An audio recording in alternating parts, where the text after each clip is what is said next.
we go. The microphone is on. Welcome, everyone. Glad to have you all on board today. I'm your host, DrFox2000, and you're watching VolcanoX live stream. Welcome, everyone. And let's see.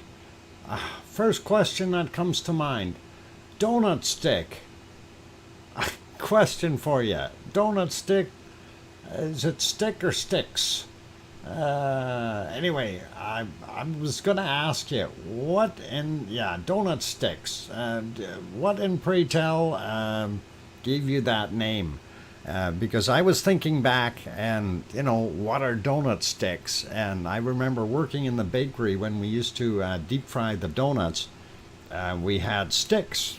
We called them donut sticks. And I'm wondering if that's the same thing where you got your name from. Little Debbie. Okay. Little Debbie. All right. Donut sticks. Interesting. Anyway, welcome everyone. Glad to have you all on board today. It is a quieter day. As you can probably see on the screen, we don't see lava fountaining out of our little volcano. And it is unfortunate, but things like these happen, and that is the way it is. I like those things when I was a kid. Oh, okay, cool. I get it. All right, no worries, no worries. Anyway, it's all good. Our eruption seems to have stopped, and that is not good, but let's just get on with things. Say hi to everyone first and all that nice stuff. First off, welcome to the moderators. And I'm assuming Arizona Snowman is hiding in the background there somewhere. Hello, Arizona. And also welcome to Piggy. And C&D Boy is also in the channel, or in the stream. So that's all good. And we may have other moderators lurking in the background. I'll leave that be for right now. But welcome everyone. Glad to have you all on board today. And of course it is August 21st, 2022. Here in Edmonton, Alberta, Canada, center of the universe, of course. Although where you may be your center of the universe. And it's all a matter of perspective, I guess. Just thinking, who's the first one in today? Sue Hayes gets the cookies today. So let's get that going. There we go. Sue got the cookies. I had to look on my list to see who the heck got them. I did write it down, though. I started a habit of doing that way. Because sometimes I have squirrel mind going elsewhere. I forget and don't know who did what. But anyway, we fixed that. So by writing it down, we'll always remember you are welcome, Sue. And that's good there. And want to say hello to everyone that's in the chat already. I see the room is filling up. So first off, welcome to, I guess, Old Mummy of Hamsters and Lizoid. And of course, we got Sue already.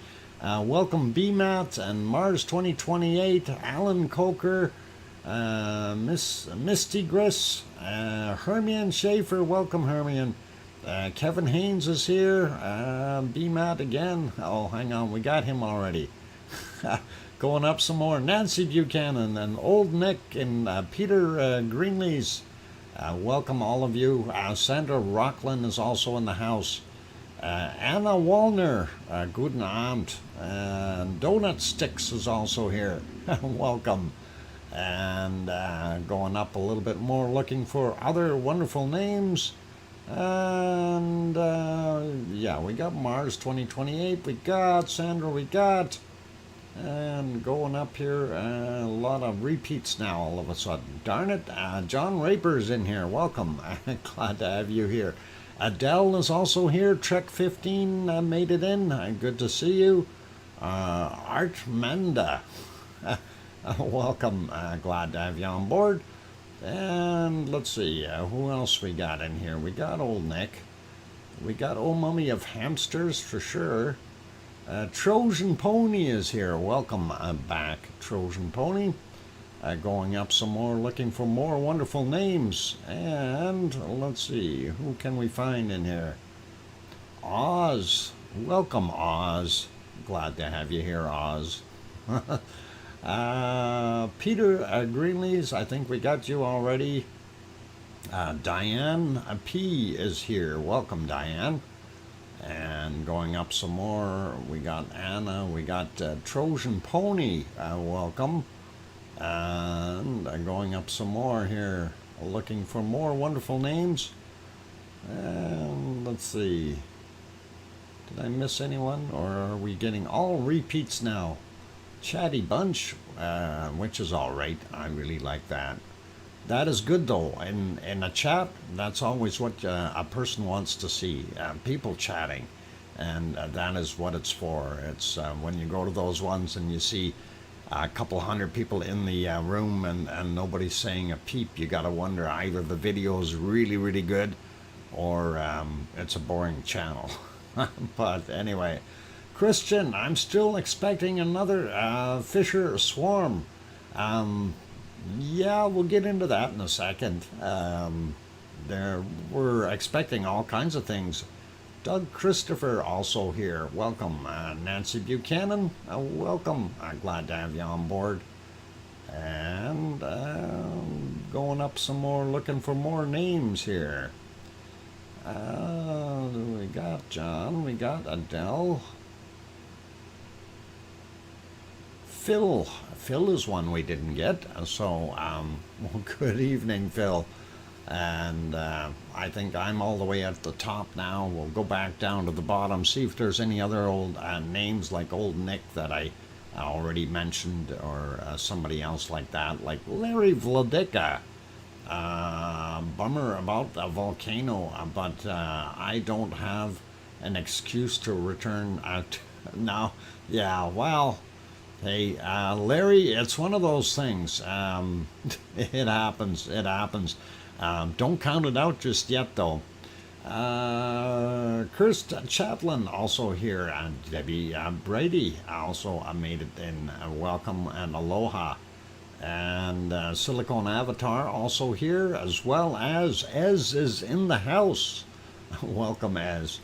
And I think we've got most of you good names. I did miss Matt Jen Butzer. I hope I said it right.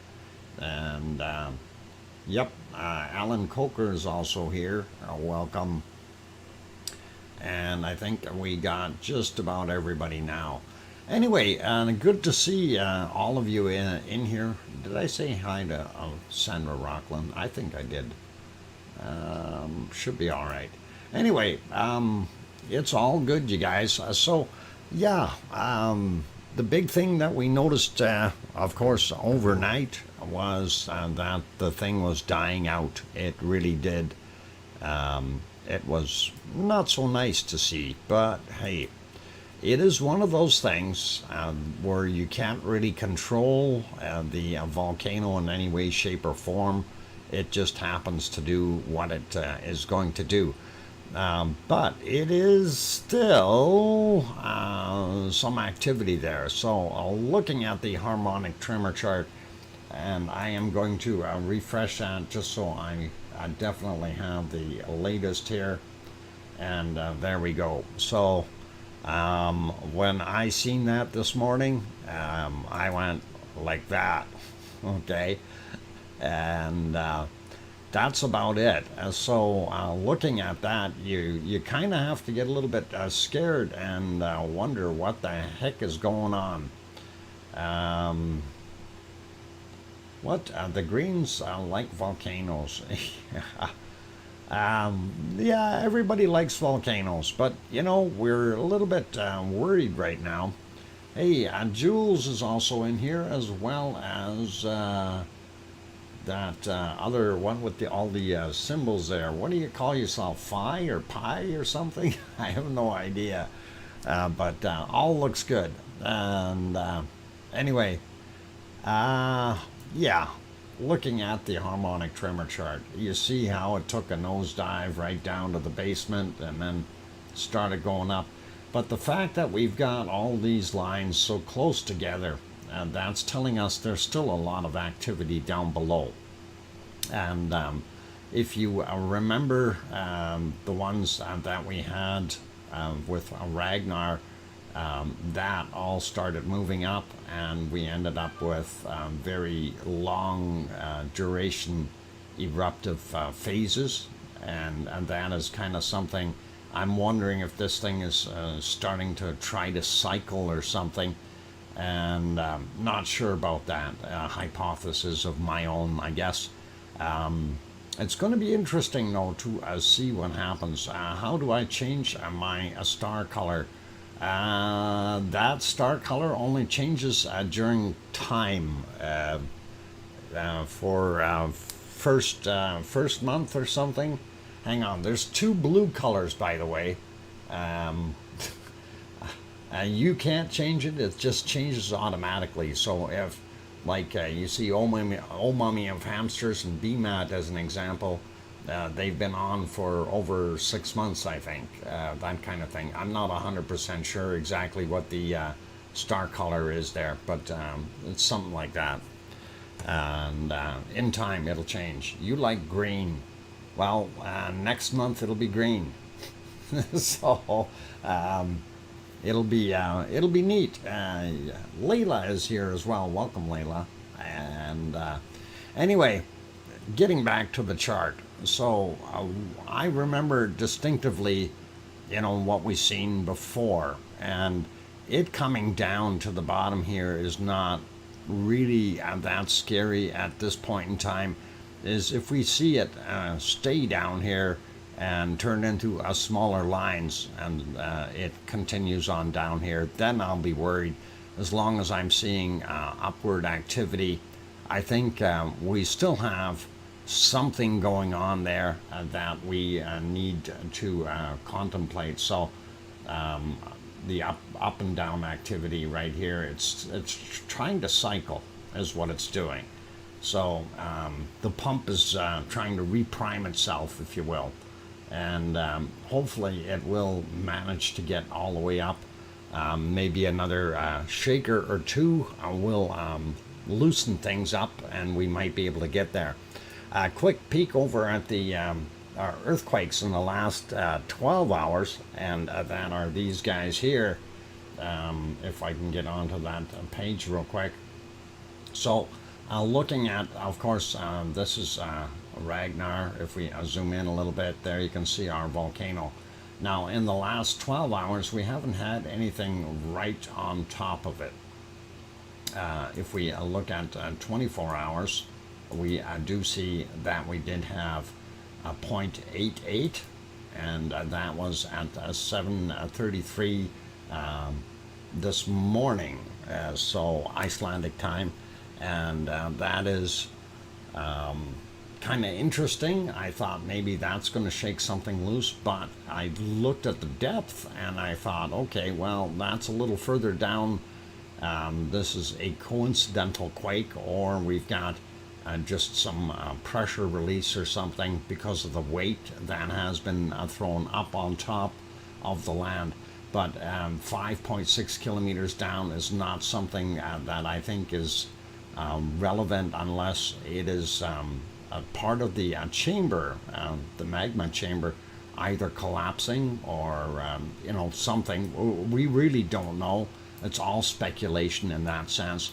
What is interesting, though, is we take a look at some of these newer ones, and these are out towards Kalir in that other area, what we thought might be the hot spot. 0.2, 1.79, or pardon me, 97 kilometers down from 1449, so fairly fresh. And then we see a 1.6 over here. 3.5 kilometers down for the 1.16, my bad, 1237. And you kind of got to wonder, are we seeing something move perhaps, or are we just waiting for more material to pop out? So those were the newer ones. These were also here within the last 24 hours. 150, just about 1:51 a.m. 2.7 kilometers down. This one a little bit deeper, 4.5 for this 0.15, very small from 5 minutes after 1 in the morning. This one was from yesterday, 0.23, 2 kilometers down.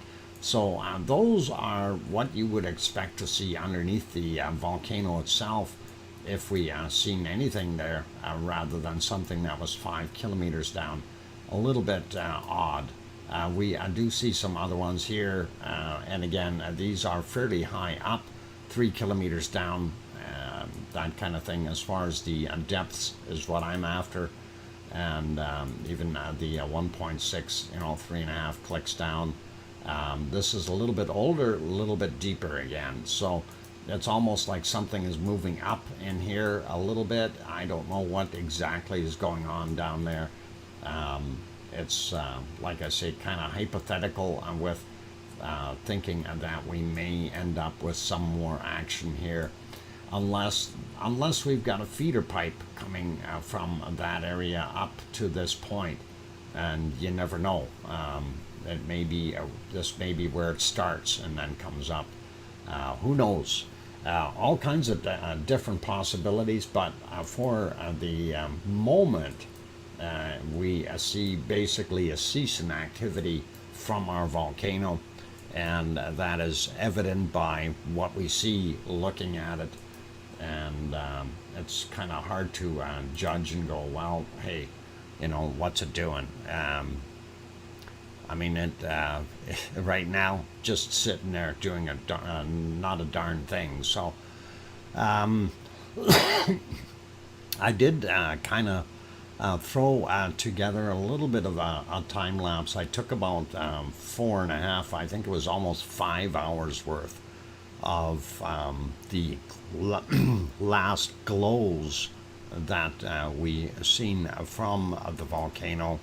And here's that time lapse, and I thought it was rather interesting. So this is from during the night, coming right into almost daytime. So what? Piggy won't do that to me. Piggy will do all kinds of things. Oh, hang on. Poppet might. Yeah. Anyway, Siggy F is getting his beauty sleep.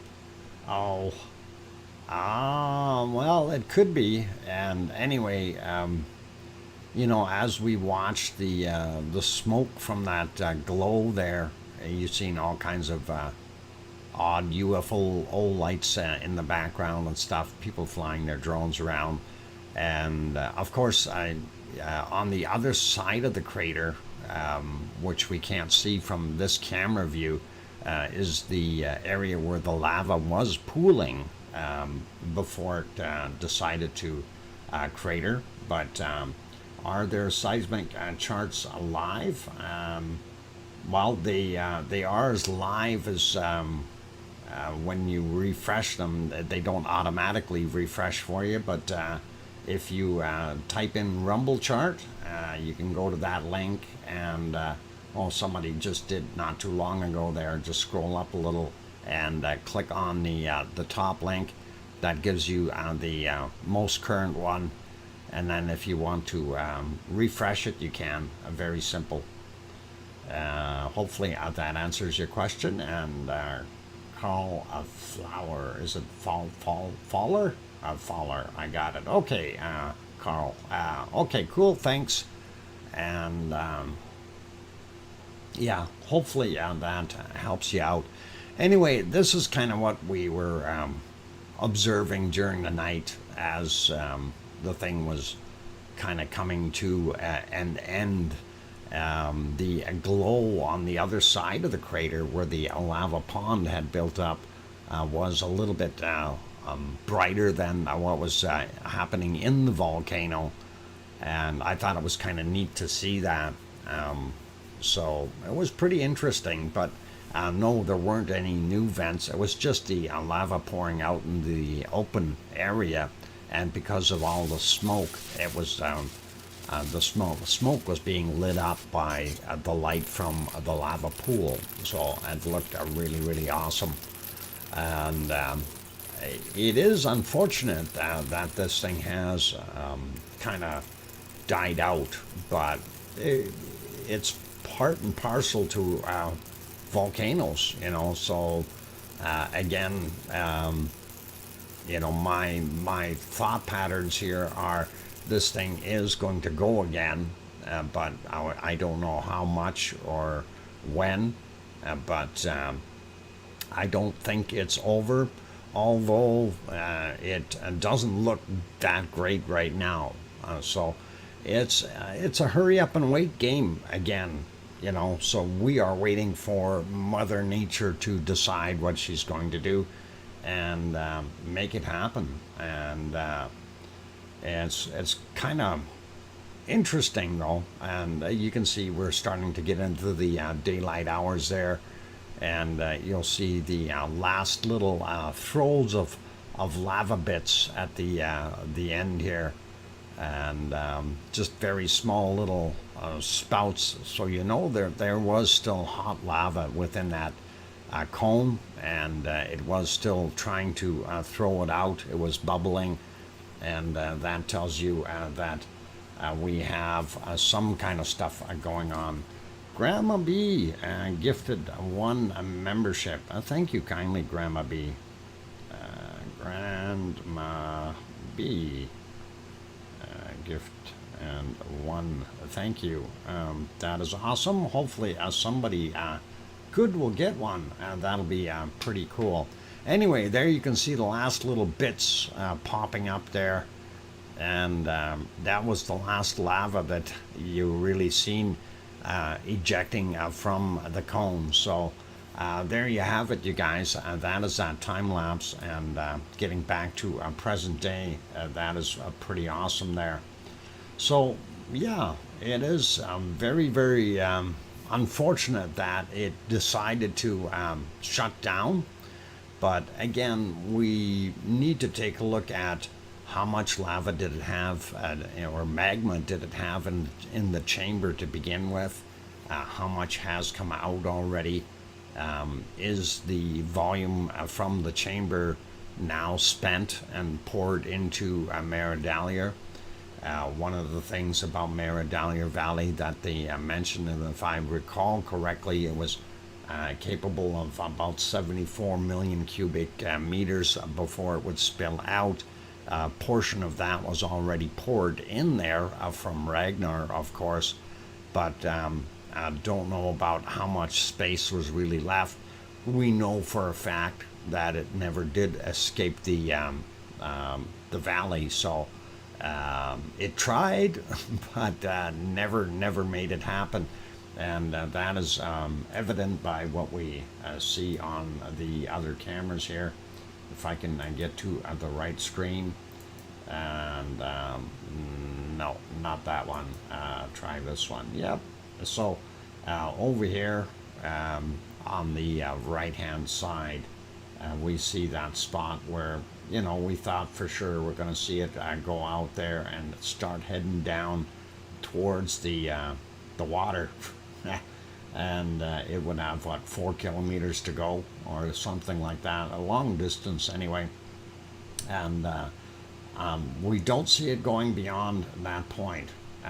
One of the things I did notice, it did fill in the front area here a little bit more, but we do have some more ridge lines where it piled more material up on top before this thing really quit. So that was yesterday and day before. It added more material up on the back side here, and it's pretty high as far as the depth. So it's pretty cool to see that. But now if this thing does erupt again, this material out here obviously all is getting a chance to cool. And that will make it for a very interesting time if it starts pouring out again, what's going to happen with it? Again, it's Mother Nature's going to look for the low spots, and I think we'll probably see a higher area over on the south side here first. So we'll probably see another pour going to the north if it kicks back in, and then we'll start seeing it refill the main area and then back out into the southern area. But again, we need lava in order to have that. So that's something that we have to consider. Is that going to come back for us, or are we basically stuck with what we've got? It has done quite a job at adding quite a bit of material in here, and at least 20 some meters deep. That is 60 feet. That over 60 feet of lava sitting in just in this area in the back. So that's quite a bit of material. Pretty interesting stuff. Hello, sorry for my royal lateness. Oh my God, the king is late. What is your excuse? And don't tell me you were stuck on your throne. I don't want to hear that. Oh, never mind. That's a bad joke. Welcome, Colin. Oh boy. Needs a note from me to eat. Somebody needs a note? Okay. Can I have a note too, Piggy? I want to go eat something too. I don't know what. I got some kind of craving for something sweet. I did have lunch, but I don't know. I just have some craving. Anyway. Yeah. What do we do with the volcano that has basically stopped, right? And it doesn't make for a very good show. It really doesn't, unfortunately. Looking at all of it, it is kind of neat though. It is an experience, having seen this thing kind of grow out of the ground from nothing and continue to grow and do its thing. So pretty cool, you guys. Well, I keep away from it until it cools. Yes, John, that's one of the things that I really, really do have to stress. Anyone who is going there, yeah.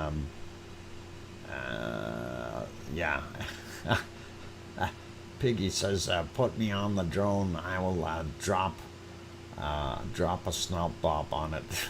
Yeah. We'll see if we can do that, Piggy. We'll have to find that drone. I know it's flying around there somewhere. I'll have to reload it, but we'll see. Anyway, yeah, getting back to what we're going to see in the future here. It's really impossible to be able to tell, but I'm, even if this thing only lasted its 17 days, it's still a very good honor to be able to watch it pop out, do its thing, and spend that 17 days worth of time watching. I think it is well spent as far as time is concerned. And hey, Nancy Buchanan, thank you for the ice cream cone, $1.99. Thanks for that wonderful super chat, Nancy. And Buchanan. Got it. Thank you, Nancy. That is an awesome ice cream cone. That'll be good. I'll enjoy that. Anyway, yeah, so I don't know, what are we going to do with this volcano? We need Siggy to get out there and get those lava workers turning the valves back on. Something has got to give. One of the things that I'm hoping for is that we get some kind of rumble or shake or something and get it pushing. Wow, Scott Hartman with a thank you, a super chat, super sticker. Scott Hartman. Thank you kindly, Scott. and that is appreciated. $10 super sticker. Awesome. Awesome, and you are welcome, sir.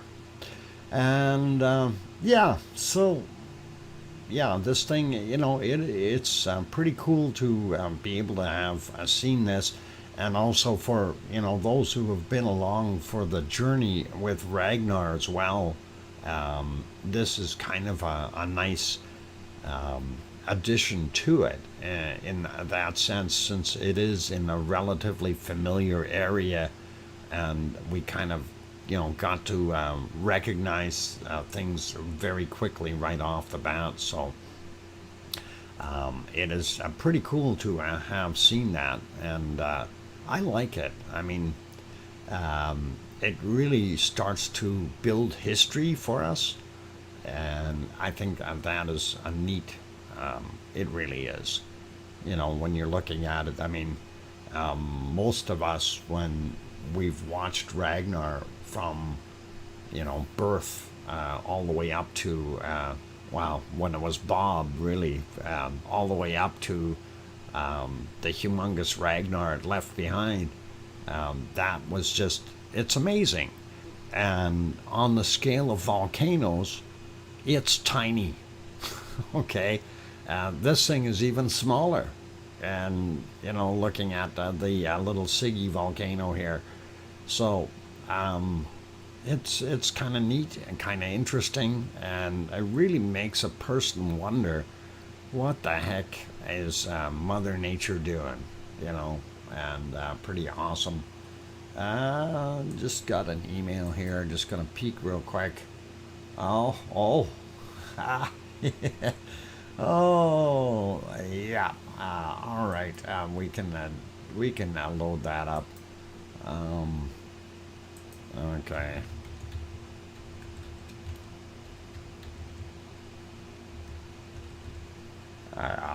All right.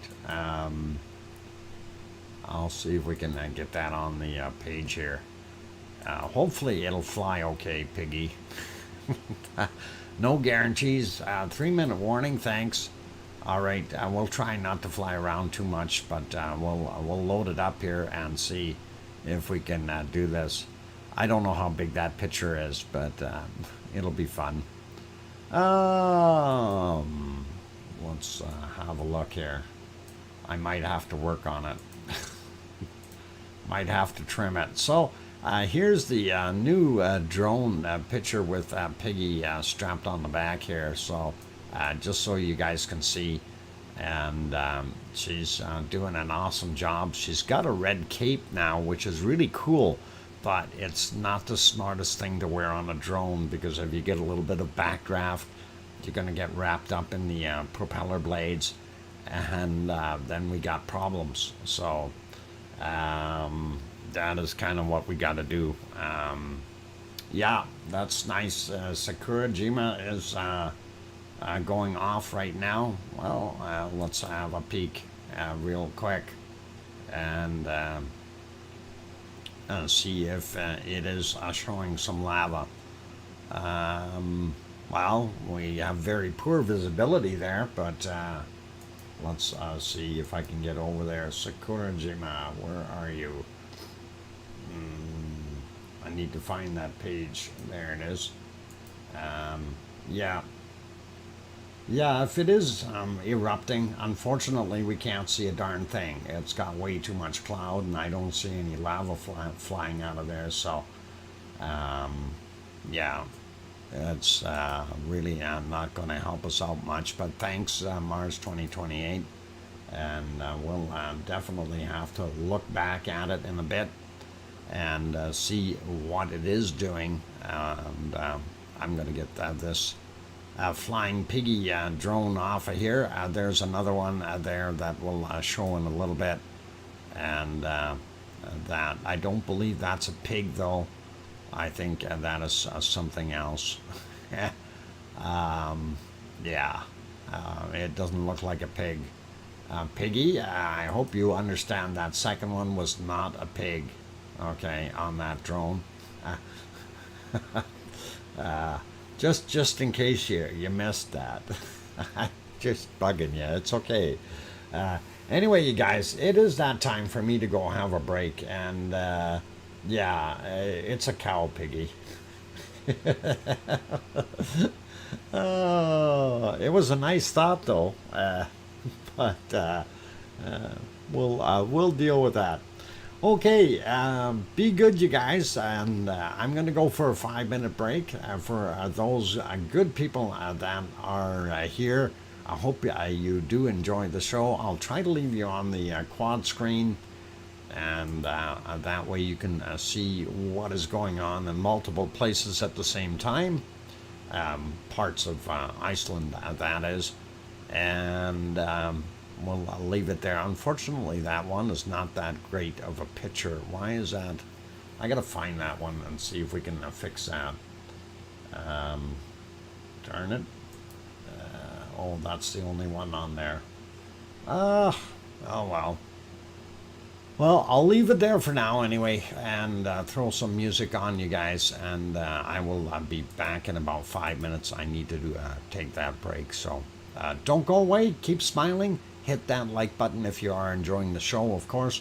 And if you're new, you want to chat in the chat box with all the other fine folks, you do need to be subscribed in order to be able to do that.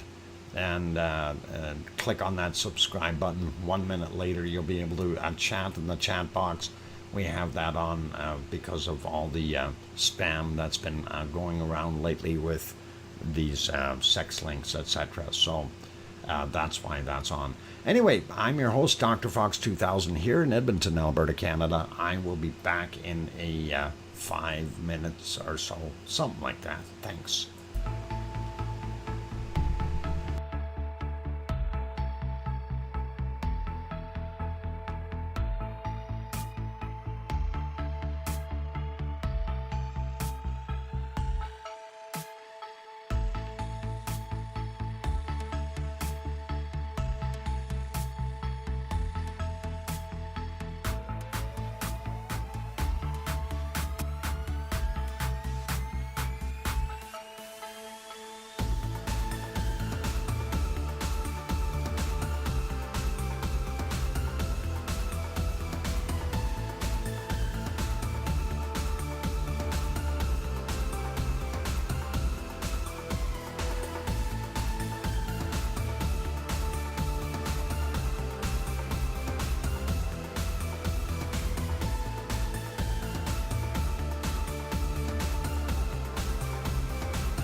And there we go. Welcome or welcome back, everyone. Glad to have you all on board today. I'm your host, DrFox2000, and you're watching VolcanoX live stream.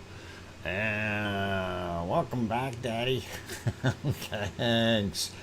Oh, Piggy, that's funny. That's funny, a young lady.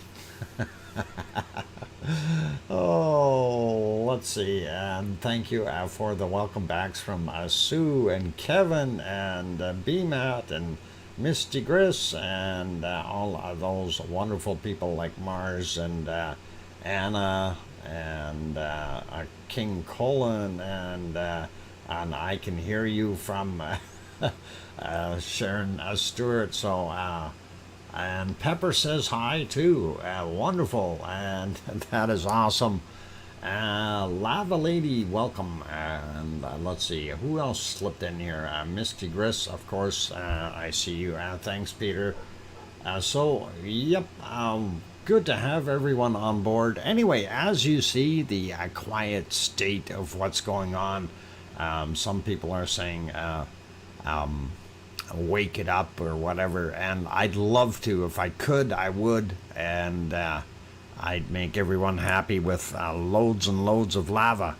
Unfortunately, we're not in the power to make Mother Nature change her mind. But I do want to kind of mention something here. So now, remember we just looked at the harmonic tremor chart. And if we look at it again here, we're going to just pop over there for a second. You see some nasty spikes in there, and I thought that was interesting. What caused those spikes? Obviously, we looked at some of the earthquakes that were right in that region, right around noon, and just after that, 1 o'clock or thereabouts. But I'm also looking in here what may have caused this distinctive and sudden down drop. And I was looking around trying to find some plausible answer to it. And I did kind of just peek at something, and I want to show you here on the earthquake map. Let's see, Piggy just said, Dr. Fox, just heard, just hearing you and being part of the stream makes us happy. Aw, thank you, Piggy, and that is awesome. Thank you. And anyway, getting at something interesting here. So here's Iceland, of course. This is the earthquake map, mid-Atlantic ridge as it goes through. This is the Reichen's Ridge up to about here. But look what we've had here. We had a brand new 5.1. That happened at 9:28 a.m. This one here, 10:32 a.m. For that 4.4, and then the other one, a 4.7 at 9:27. So I'm wondering if these were directly responsible for that big, massive drop that we've had. And of course, that being there, that's telling us something has shifted. One of the plates has moved over in one direction or the other. Maybe not, since these are transverse plates. They're supposed to be kind of skidding along each other, but one may have angled out slightly or angled back in slightly, closing back up, and not allowing the lava to or magma to escape. But that is brand new, and that is something to consider, because that may have an effect on what we see happening here in the Reichen's Peninsula. So those three quakes are very interesting. And again, if you look at the chart, you can see that right where it drops down, that is somewhere around that 9 a.m. mark. And actually, I think that's right around here. And that's where it went right to the basement. So not sure if that has anything really to do with it, but it certainly would be a reasonable cause to it shutting off completely and heading to the complete basement here, as we call it. And if that's the case, maybe we will see some recovery over here after all. And I'm keeping my fingers crossed, staying somewhat optimistic, thinking that this thing will kick off again. And just refresh that harmonic tremor chart. We are still seeing a lot more activity down there, as though that blue line is staying solid. That doesn't have the big gaps in it. And as long as it stays solid and it's moving, there's a good chance that, because of all our pipes and everything already in place and ready to go, that we will indeed see more lava popping up. Keep a hopeful, good observation, Doctor. Yeah, thank you.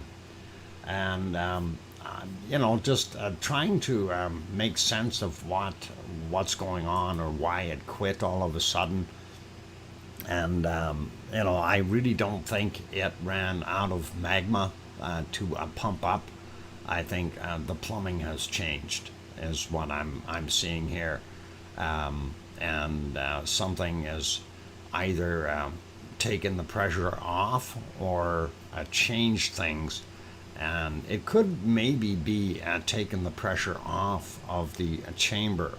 So if we get another quake or two that's going in the opposite direction, or causes it to move back together a little bit, whether it's 10 centimeters or a couple of meters, but even 10 centimeters would be ample to squeeze the chamber a bit and cause more magma to come back out, I think, depending on how much is left in there. If we technically have, say, straws dipping into it, like if you think of it as a big balloon, and you're using a straw to get down there into the balloon, going through the earth and trying to let the water out, or magma in this case. It's kind of these different straws have different sizes and stuff, and sometimes if they're on top, they're not getting the best shot. They'll run empty and dry very quickly. Whereas if they're, say, on the side of the chamber, they may have a better chance of taking more of that magma as it gets to a lower level and less pressure, right? So it's always interesting to see what happens with this, and I think it's really kind of neat. Anyway, let's go around the world and look at some of the other volcanoes. By the way, the other one here that Piggy sent in was this one here, and I do see, in this shot, it does look like a pig, but they gave it a partially a cow body, and other than the ears and the rest of it. So Piggy is definitely flying around doing all kinds of things on those drones, and they really got a big drone for that. That thing is one of those big monster ones, and for 20 grand you too could own one of those. Something like that. No way, that's a pig. Okay, that's a pig. If pigs could fly. Well, of course pigs can fly. We know they can. They have wings. Anyway, just thought we'd share that. Anyway, thank you, Piggy, for sending that in. That's awesome. Okay, and yep, Pigs in Space. I remember that show. Why do I remember that? That's that's kind of weird. Yep, curly tail. There you go. All right, let's zip around the world here, and we'll see what we've got. And want to fix that one up real quick. There we go. Before the sun sets in the Azores, we do see there's a Mount Montana over on Pico Island, and that is pretty cool. Somebody sent me some information on that, or told me some information on that, and I forgot to write it down. But yeah, the old eruption, oh boy, 1720 was the year at that one had erupted. The big one over on the other island, and of course my remark was, well, if it was back in 1720, maybe Irish monk sailed past it to have a look. Anyway, haven't seen Irish monk to ask him that yet, but I'm hoping. And back, what was it, in 70, sorry, something in the 70s here, I think it was, when they had their last eruption. Or hang on, was it 50? Yeah, 56 to 58 was the last eruption on Sao George, as far as those volcanoes are concerned, the ones that we are thinking may go again. Anyway, we are on the island of Sao George, looking across the strait over to Pico Island, and we will change that picture as soon as I can find where the heck it is. There it is. And there's our wonderful little cove, and of course we always look for the white water here. Gives us a good idea of how rough the ocean is. Doesn't look too bad at all. Don't see too much white water beside the rock here either. So waves or swells are fairly small. And yep, you'll probably be okay with a smaller boat today. Moving on, taking a look and seeing what else we've had for earthquakes. And again, only one indicated on here. And that is this from today at 12:44. It's a 1.6 in magnitude, so not very big, you guys. And that is interesting. The other map, of course, I need to refresh that before we can get anywhere with it. And we'll make that guy bigger. And we don't see, oh, we do see another earthquake. So this is the one that was the 1.6 right on Sao George. And we have one, 21 hours ago, a 2.4, very close to the mid-Atlantic ridge. You might as well call it on the ridge, since that's kind of what we're seeing there. Actually, if we zoom out a little bit, it doesn't indicate the other quakes up here, unfortunately. I wish it would have, but it doesn't. And we'll zoom back in here a little bit. And of course, that's the Eurasian plate, the African plate, and the North American plate on this side. That is it for the Azores today, and we're not seeing anything major there either. And of course, the one volcano would be here, Sao George, and the other one is over on this other island. And I'm bad with the names of this one, since I've never seen it pop or do anything. But that's kind of where we're looking at. Looking at these real quick, both of them were surface quakes. I'm not going to worry about bringing up the other chart here. We can see that. And there's one there. So pretty awesome. And they do consider that 2.4 from yesterday, actually. So that is pretty cool.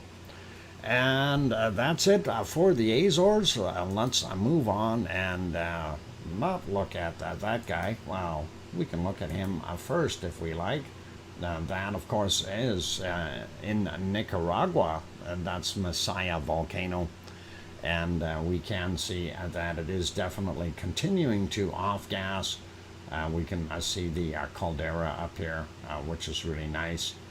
Looks nice and green there. Pretty awesome, you guys. Probably a good place to go. But looks cloudy. They've been getting a lot of cloud as of late. But hey, that's the way it is.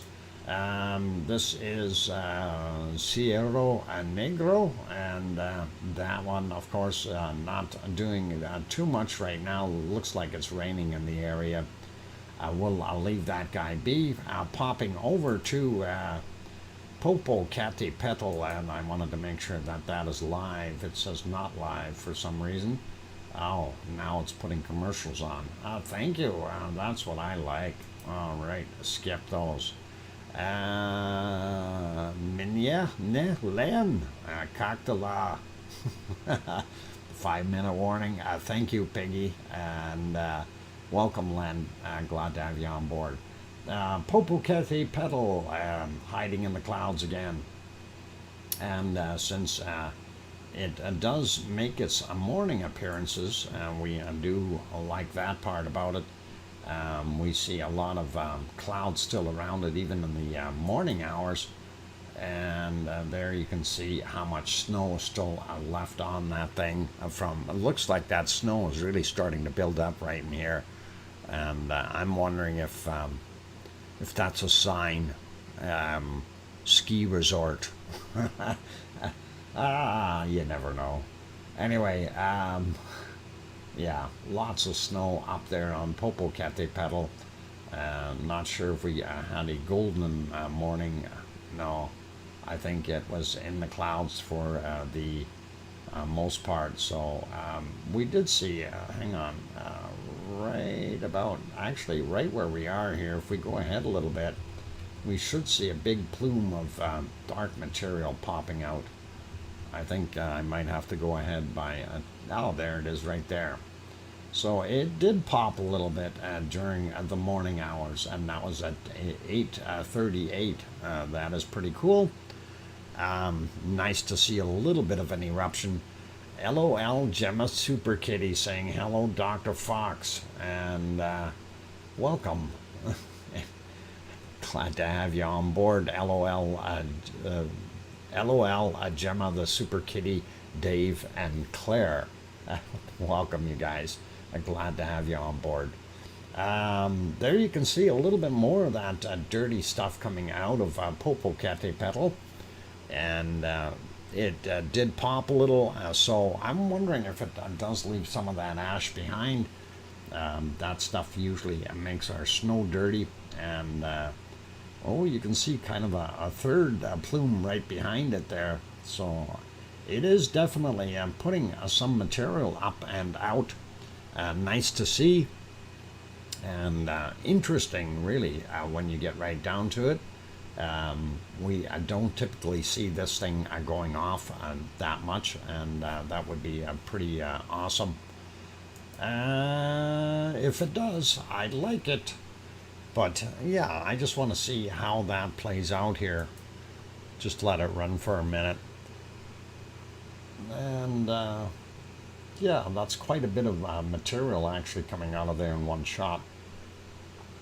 Something we don't usually see, so, well, not from this volcano anyway. And darn, it's starting to warm up again here. Oh, Piggy, I wish it wasn't. And hopefully you'll be able to keep cool. And glad the mini Krakens got a chance to see some sunlight outside. That is good for them. And they will get used to the outdoors a little bit more. Real weather, and that'll be cool and awesome. Anyway, yeah, so it looked like Popocatépetl was continuing to do that for a little while. I'm wondering how much further. Actually, not a heck of a lot more here.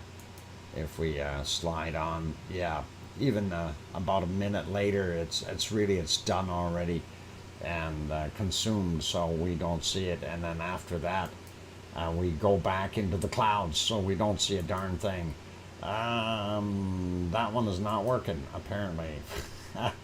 Skip ahead to live broadcast. How about, okay, it's not working, never mind. Neither is that one. And this is the other one before I go on break. And you can see right now in the clouds, Fuego is popping, and it's doing its thing. Unfortunately, Those clouds are so thick there, it's very, very difficult to see what is happening, and it's unfortunate. Anyway, Dr. Fox, did they get out? What did they get out daily? But only wanted to be with me, and the risk of falling was high, so the crate is safe for all of us.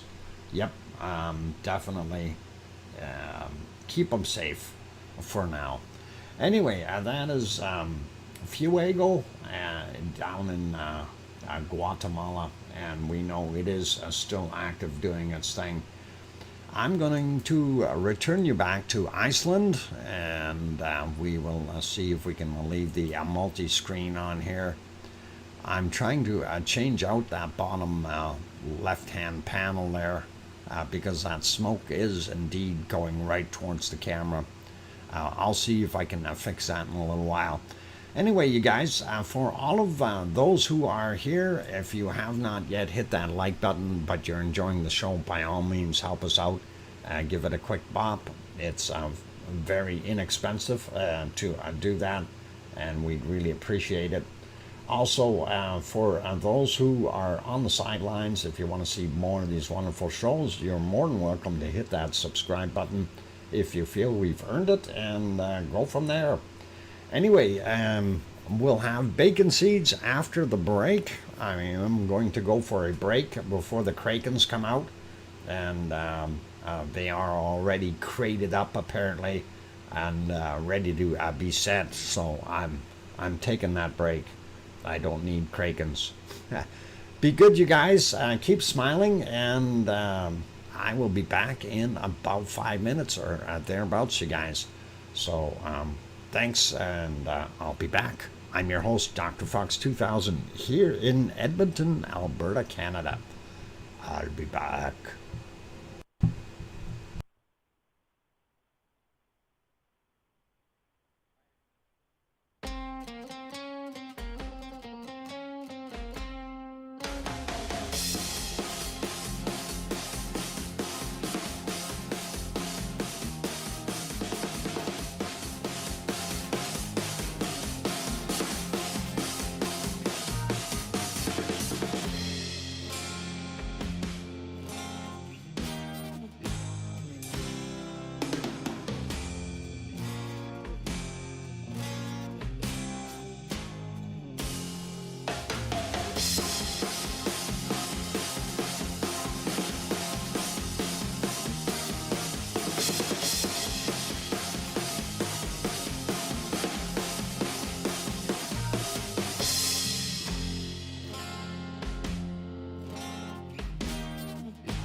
Okay, the microphone is on. I'm not going to play the other song. I got to turn that music off, though.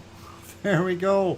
Waited long enough. I was doing other things here. You may have seen what I was up to here, moving around and looking at things.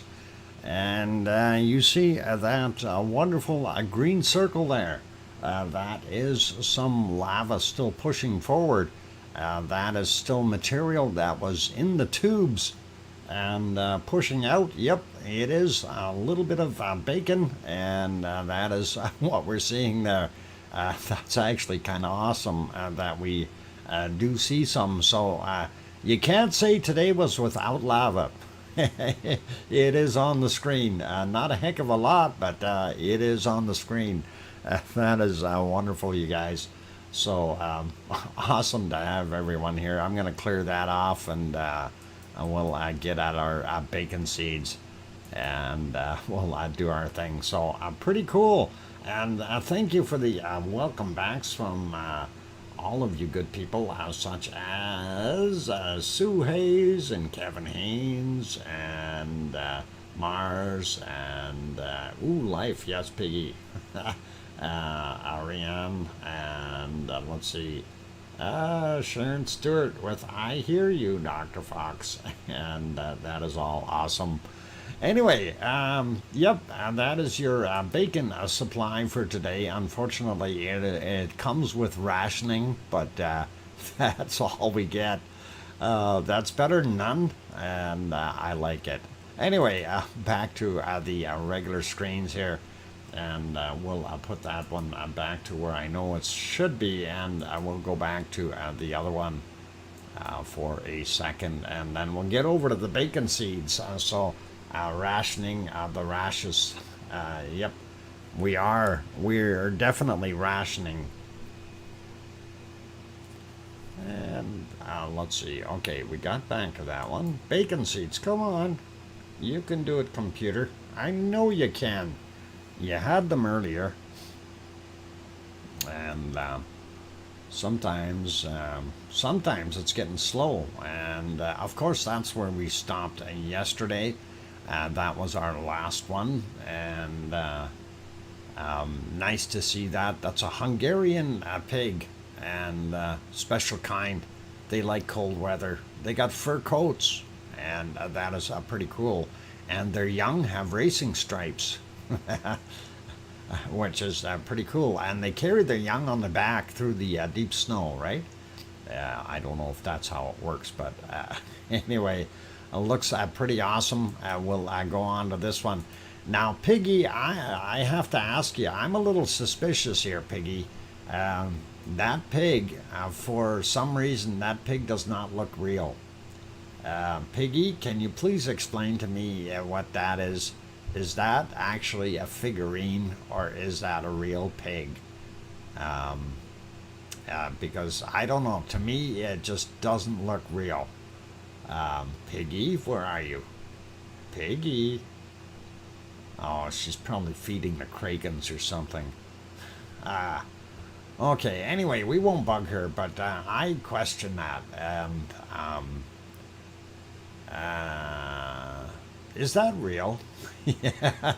Or is that like porcelain? Piggy, what are you trying to pull? It's a statue. That's what I thought. Pig, come out here. Oh, yeah, I was trying to figure that out, and I'm going, hang on, this just didn't look real when I was looking at it. But I thought, okay, garden ornament, I want one. Ah, I see. Okay. I think that is pretty awesome.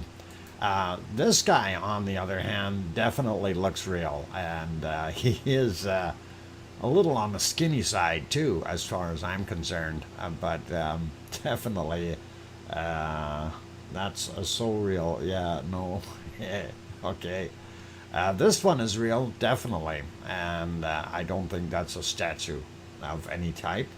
Ann Walsh, hi everyone, and welcome, Ann. And next one is this little guy, a little spotty guy running around in the grass. I love it. a little smile on his face and everything. That is wonderful, and we may have seen him before, but that's okay. We don't mind looking at him a second time. He's got a smile. That's important.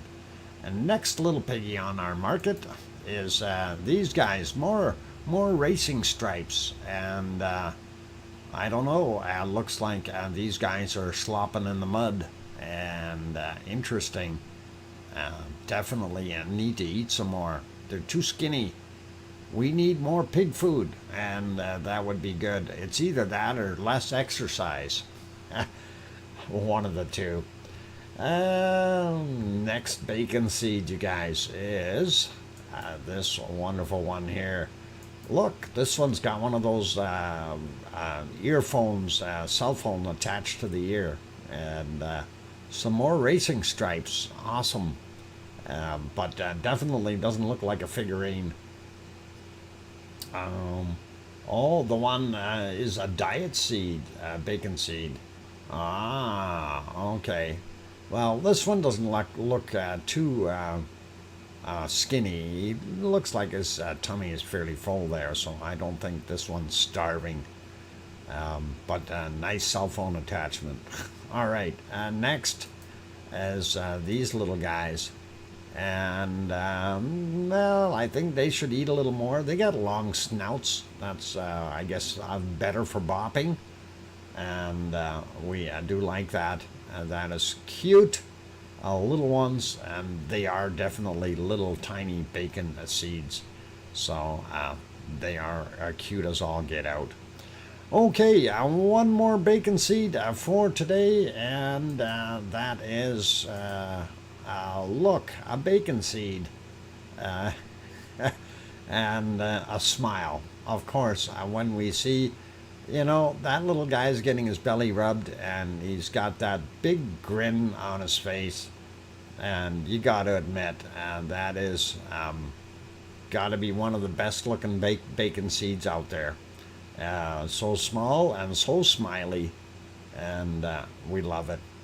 Anyway, ladies and gentlemen, that's it for our bacon seeds for today, and we shall carry on looking at other volcanoes around the world and see what we've got. So off we go to probably a very cloudy place, and oh, I was right. I wasn't joking. Yeah, that's the story of doing volcano reporting. You take the good with the bad. That, of course, is Merapi. And Merapi almost looked happy earlier. It had some moonlight coming around, and you can see that up there. It was doing something while the moon was passing. You can see that in the other shots here. But unfortunately, that was from an hour and 20 minutes ago. Unfortunately, we're not seeing any major lava coming down or anything like that anywhere along the way, and visibility was fairly poor for the most part for the duration of their night. So that is kind of what we see right there, and self-explanatory. Don't need to go back too much further there. Just nothing to really look at. While we're on this page here, let's have a quick zip over to take a look at Ruapehu, and we know that we've got all kinds of storms just on the outskirts there of New Zealand swirling around, so more clouds. Ruapehu should be visible back there. I don't think we had any visibility earlier as it was raining. So what about yesterday? How far back do we go here? 12 hours? No, in the dark. So we're not going to see it. This is the best shot right now. That is Ruapehu in New Zealand on the North Island. And we're not seeing much of it. They got clouds and stuff. I'm going to pop it back to there. We'll get to our next scene. And there is Semeru. And Semeru is stuck. Why is Semeru stuck? Semeru should be moving. Oh, never mind. Let's take a look at something here for a second. Something happening. I want to, we interrupt this special broadcast for an eruption happening at Fuego.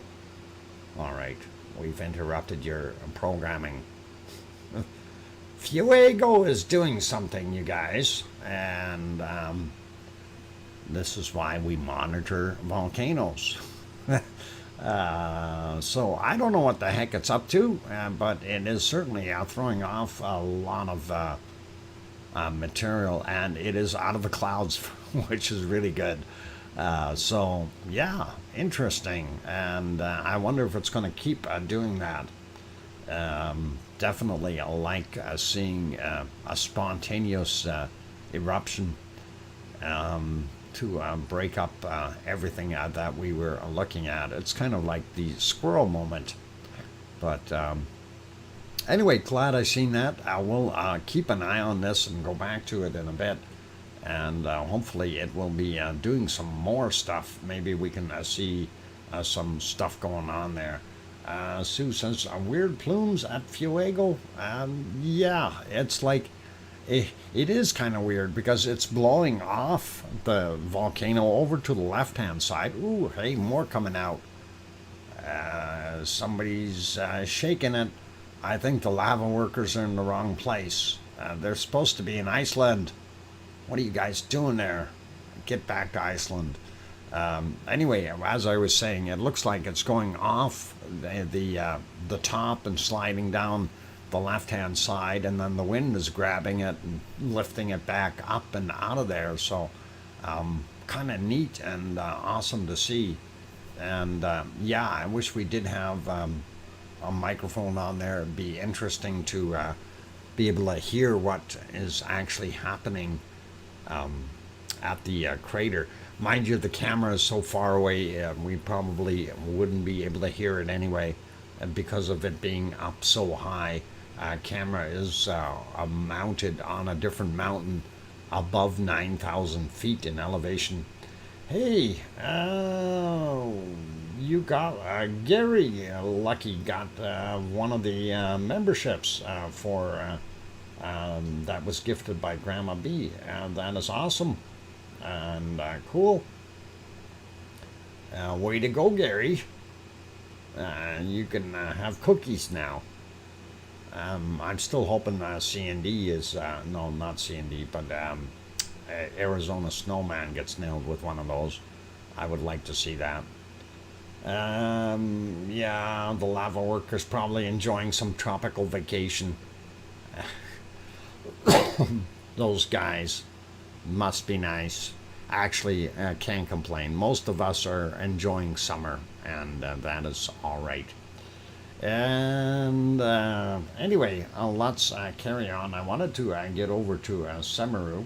We'll find that place eventually, and then we will see what else we've got cooking. Semeru.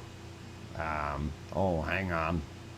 Maybe we won't. Maybe we'll stay right here for a minute or two and just watch this some more. Maybe we're going to see something. One of the interesting facts or phenomena about that darker ash coming out like that, because there is so much material in there, you know, that includes everything from a water vapor to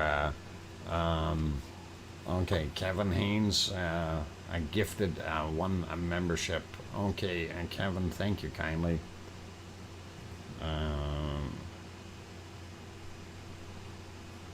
Okay, gifted one membership. All right, got it. Anyway, the thing about that darker material, because it has so much ash and water vapor and loads and loads of other miscellaneous non-combusted material in it, volcanic lightning is very, very prevalent in those types of eruptions, especially as it is exiting the the actual volcano, and that is something to keep an eye on here, because if we can see it while it's being ejected out, that's where most of that velocity is. That's where it really starts to polarize those particles, and it'd be interesting and cool to see it happening. So I like lightning. I like volcanic lightning. It looks neat. All right, are we supposed to be looking at Semeru? Yeah, we're supposed to be looking at Semeru. And this thing is erupting some more. All right, let's let it erupt a little bit more. Quick look at Semeru. There we go. That's Semeru. You can see the bright spot up top there. And definitely, it was brighter just a minute ago. And looked like it might have... oh, there it goes again. And it's lighting up. So kind of cool to see, and kind of nice. We've got multiple volcanoes in multiple places going up at the same time. That is awesome. So definitely Semeru on East Java in the Philippines, or sorry, in Indonesia. Definitely doing its thing. Unfortunately, no close-up view. And of course Fuego doing its thing in Guatemala. So very, very awesome. It slowed down there a bit, I think, but we'll keep an eye on him anyway, and it'll be pretty cool to see. So hopefully the clouds won't get in there and bug us too much. Anyway, looking at this, I wonder if I can improve that any. Yeah, 720 maybe. That'll be better. Not much of an improvement. Nighttime shots are always kind of low grade because of the amount of, or lack of light, I should say. The amount of light. It's the amount, the lack of the amount of light that we need for a reasonable picture. 5-minute warning. Thank you. Got it. And that is awesome. Okay, and let's carry on to the next one on our list, and that one is the clouds move down, and we can actually see some material coming out. And this is Sakurajima in Japan, and it is in an eruptive state as well. So that is pretty awesome and pretty cool to see. We can see where that's going. If we go back just a little bit, we see it before those clouds rolled in, and that's about 20 minutes ago. So that's kind of what it was looking like. And I wonder if the close-up cam, no, not that one, I want the close-up. Oh, close-up cam not working there. What about a little bit earlier? Commercials. Why is it that everybody's got commercials? Okay, there's our close-up cam, and that is current, and that is at Sakurajima in Japan. That is what we're seeing right now, and definitely erupting. So it keeps going, and there's our ice cream boat just left. And I don't see the other one. We'll have to wait for the next one to come in. But that one just took off, you guys. That's the morning ice cream boat. We'll have another one here shortly. Actually, hang on. The other one is parked there. Never mind. Go get some ice cream if you want. We can see the stack there. So hurry down before he leaves too. And there we go, back to our actual page, and this is of course live. So the clouds moved in, unfortunately, and it makes it harder to see what's going on, but at least we know that it is still active and doing its thing. And that is the close-up shot of the crater, and that is live. And that is Sakurajima in Japan, for those who are curious. And that is pretty awesome and nice to see. Yeah, maybe we'll see some lava come out of there too. We'll check back on it in a little while. Let's have a quick peek at other places. This one, poor quality again. I don't know why YouTube does that. When they're already fairly low quality, they bump them down even lower. It doesn't make sense to me. Anyway, this is ASO. ASO is also in Japan, and we can see that it is steaming quite heavily. And yeah, there is no ash in there right now. That is just steam, and that is what we are seeing. And it just looks really dark because it is a very thick material, and of course the sunlight is on the other side, so it kind of gets shaded out. But that is ASO, which is also in Japan. And the last one in Japan is down in the southern islands of Japan. I'm going to increase the quality there too, even though it's already bad. But that is Suwanoshijima, and I'm not sure if it is erupting. Very, very hard to tell. The weather in the area is not favorable for observing the volcano.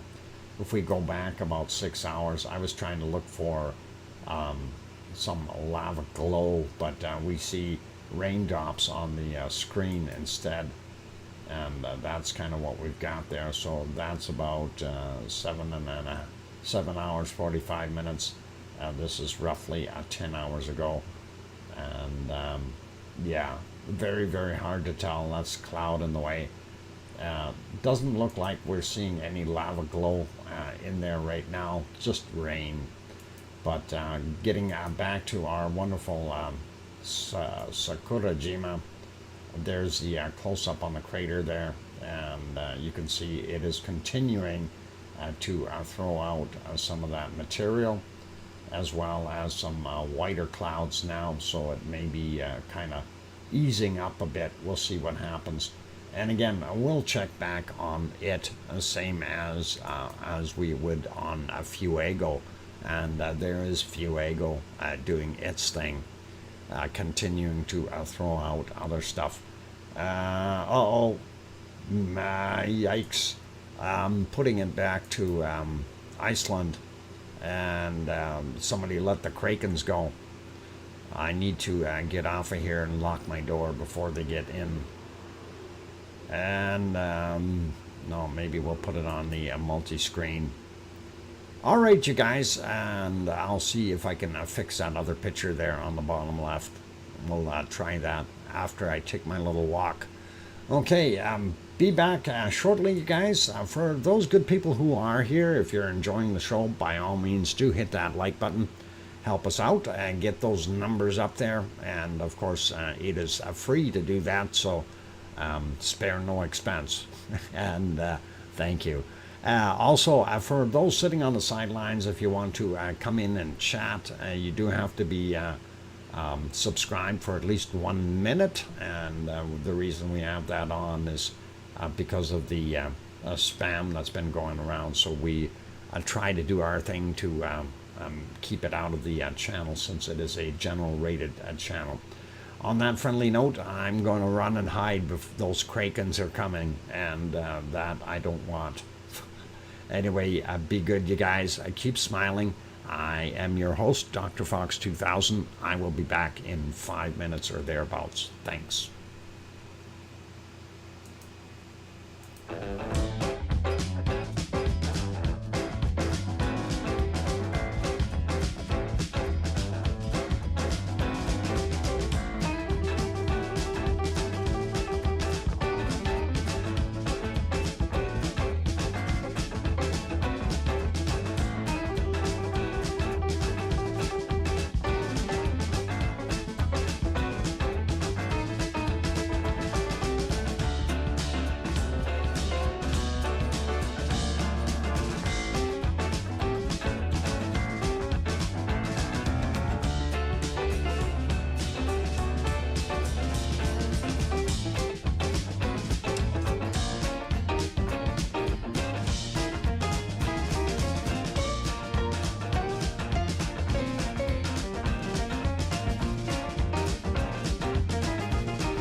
Okay, the microphone is back on. Welcome back, everyone. I'm glad to have you all on board today. I'm your host, DrFox2000, and you're watching VolcanoX, a live stream. And thank you, Trevor and Kate and Sue and Kevin.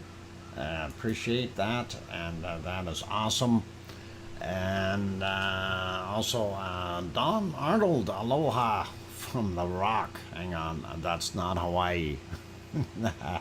BMAT says, hear you. All right, that is a good thing. And thanks, Peter.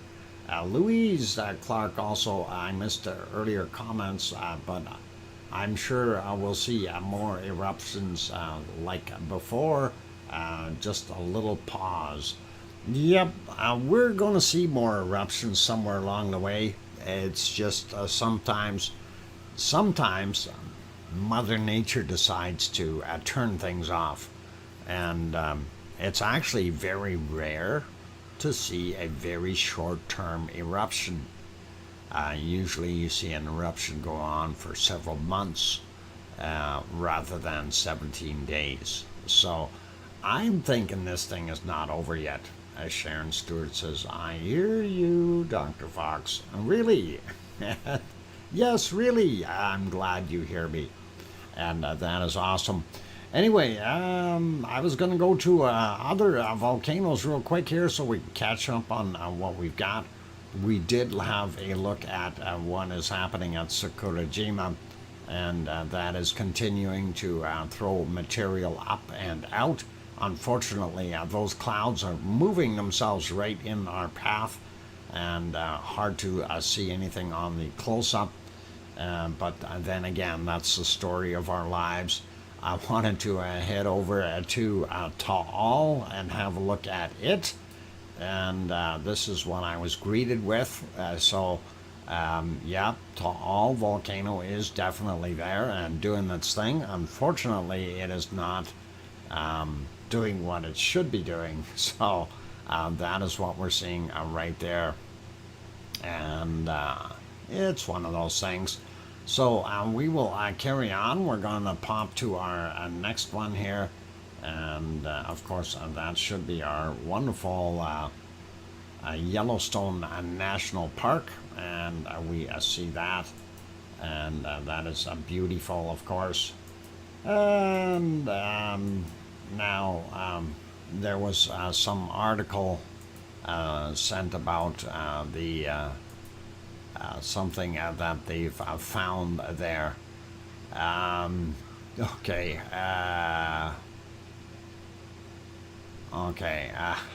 And I don't know, because I don't have all the facts on this sent in to me by one of our wonderful people. And it says a partial foot was found either in or near a geyser.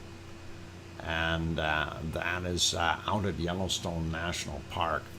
I don't know how recent that is, but that sounds a little bit scary, if you ask me.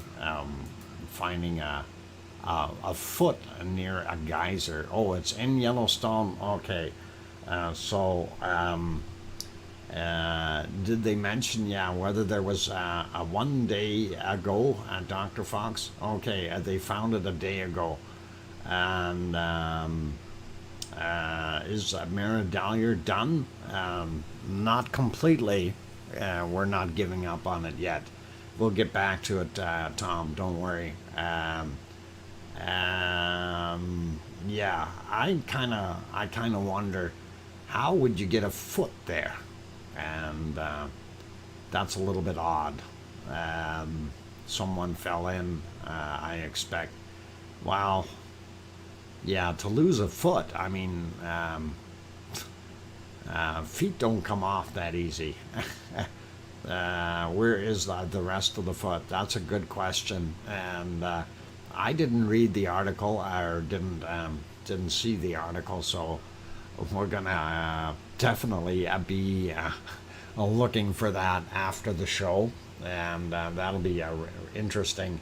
The geyser is over 140 degrees Celsius, actually, no, Fahrenheit, depending on which geyser. But yeah, some of them are very, very hot. It's on CNB, okay, news. Oh, okay. Well, if it was on the news, that is pretty nasty.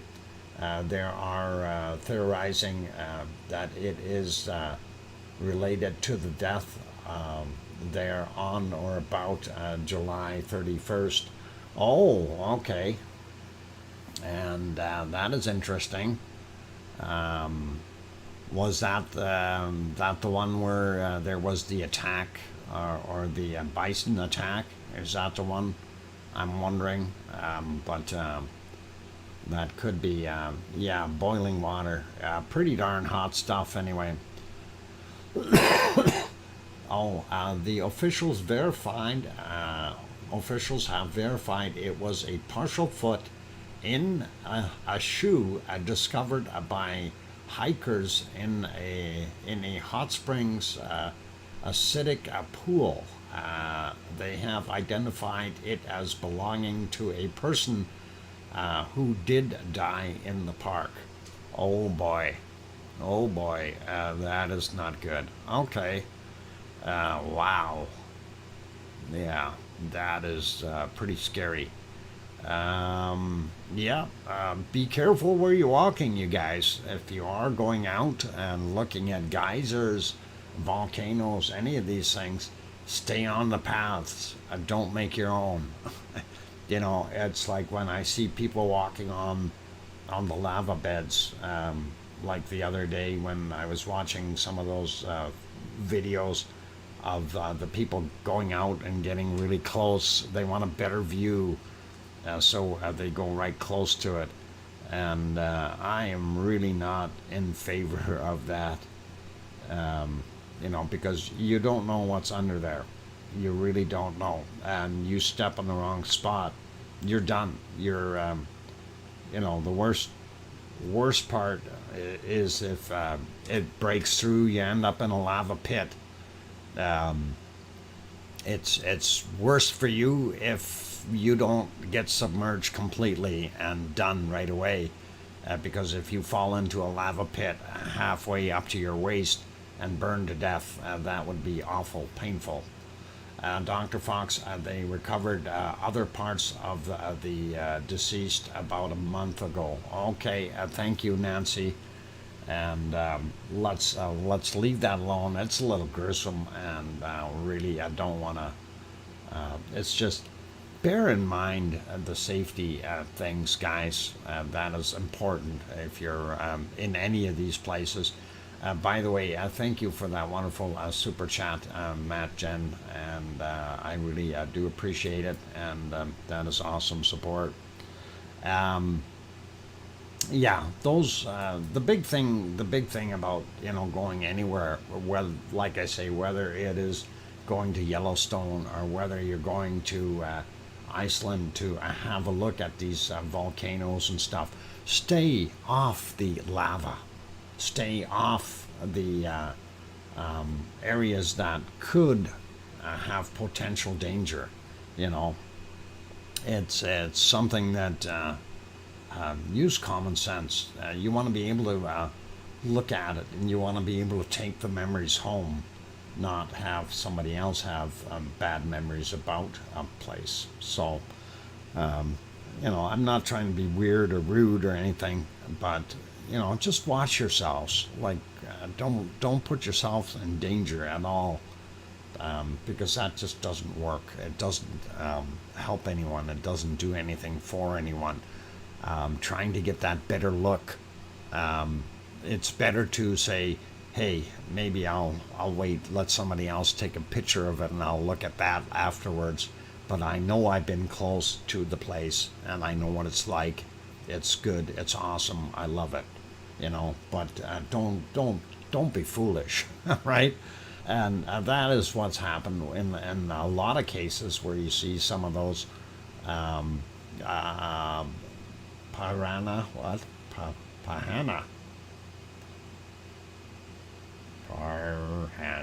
solution hot springs. Yeah, piranhas, sharks. Stay out of the hot springs.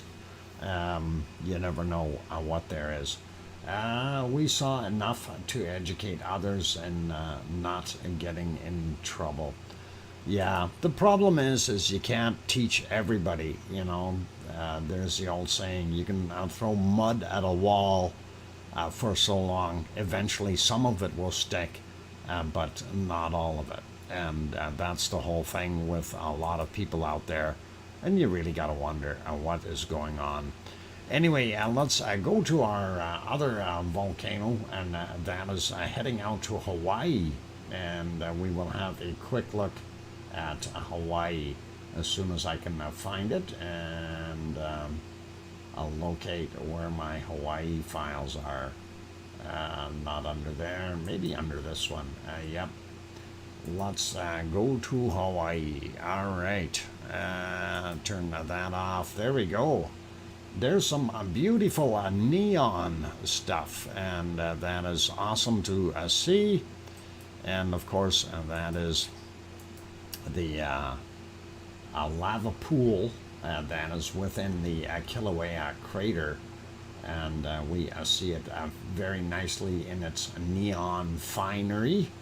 And the lava comes in via a lava tube down at this end here, and it subducts or leaves in some of these spots where you see the whiter areas or bubbling up of the gases, which allows it to drain down through some tubes into the abyss. And we're not 100% sure where that actually ends up going, whether it is back to other portions of the crater, or whether it goes right back down into the whatchamacallit, down on the bottom there, into the actual chamber. So it's always interesting. Yona is in the house. Welcome, Yona. Okay, lots of people throwing lots of questions at me here, and I'm busy trying to do other things, so I'm trying to answer these questions.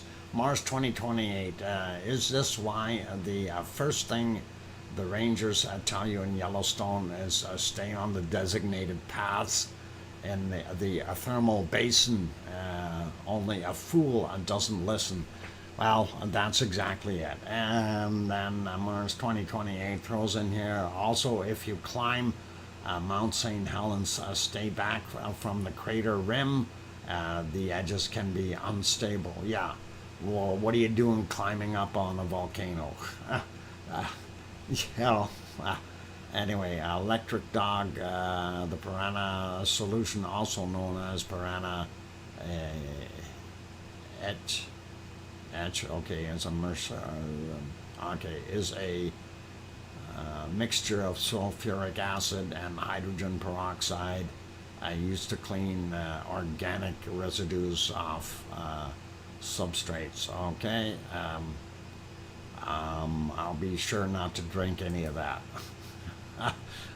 Anyway, carrying on with what we've got, we're at Kilauea. We're looking at the lava pond within the crater, and I get it up to date.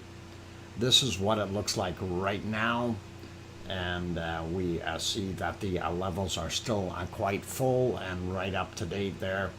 Also, still seeing the tow area is still very, very full. Yeah, and the cracking and so on still very prevalent there. The corner here has squared itself out a little bit more. I'm still waiting for more stuff to break off, but that is pretty interesting. Also, lots of smoke / steam right here, and I'm assuming that there's a lava tube in here that is not completely sealed up, and as the refill material goes into the tow area, it's reheating some of those other lava wafers that have cooled a little bit, and of course that causes it to smoke some. And we do see fresh lava here all the way along the front edge. so subducting back down into the bowels of the volcano somewhere. Next one is this one, 3:41 a.m. is when that was taken. If we go to present picture, and I'm liking this because there's a lot less smoke there today, really a lot less. Pretty awesome. So primary vent and cone is right here, and then we can see our little hornito is right there. The lava tube would be hiding in here with a little bit of off-gassing. And there's your lava pond. There's the tow area. There's the other smokers over on this side. I don't know if there's an actual lava tube feeding it or what's going on with it, but interesting. And there's a few more around on the edges here of the circle that you see. And that is a raised area in the center of the crater. And of course, that raised area is higher than the outsides. We get a fresher lava flow into those areas. This area has cooled somewhat. It's probably, well, in some places we know it's 4, 5, 6 meters thick, if not thicker in some places. And it is just like what Pig Island was doing originally. It is floating on top of the lava that is underneath it. So very, very cool and interesting. So that's what we see right there. Right now it looks pretty good because we can see it. Moving on, this again from last night. This is the other side of the caldera. The primary vent is here. The little hornito feeding everything here with the lava tube would be about in there. And of course there's your primary pond and the little tow area. In this shot there was still a lot of smoke present. Let's see what it looks like in the current one. Yeah, current one's still showing it. And that one is from 1821 today. And no, that's actually yesterday, 1821 yesterday. Their camera's not working again. Darn it. And there we go. Over to the thermal. I better check and make sure that's today's. Yeah, it is from the 21st. And we like what we're seeing. Primary vent, lava pond. And you can see the outer edges here. Fresh new lava in there. And you can see it. It's also visible over here, the lighter areas. Anyway, this one was from 3:28 a.m. Let's go to a current picture. And it has cooled a little bit, but not by much on the outer rims here. Don't see too much on the top left side, but down there it's very noticeable, and along the other edges. So that, I guess, would be the south side over there. And yeah, pretty normal looking. So that's about it for there. Let's pop over and have a quick peek at the earthquakes in Hawaii. And then we'll do a quick jaunt around, and we will keep going and do a little bit more. So anyway, we were looking at earthquakes there. Of course, we seen those three on the Rikens Ridge, and there's Alaska, or sorry, not Alaska, Iceland. Alaska's over in the other place. Alaska's over here. Never mind. But anyway, I'm wondering if we're going to see more of that, because that obviously indicates some kind of a movement, especially with a major quake and 3 tremors. Okay, zooming into the Hawaiian area, we don't see anything that is really dangerous or imminent or brand new. No red dots today.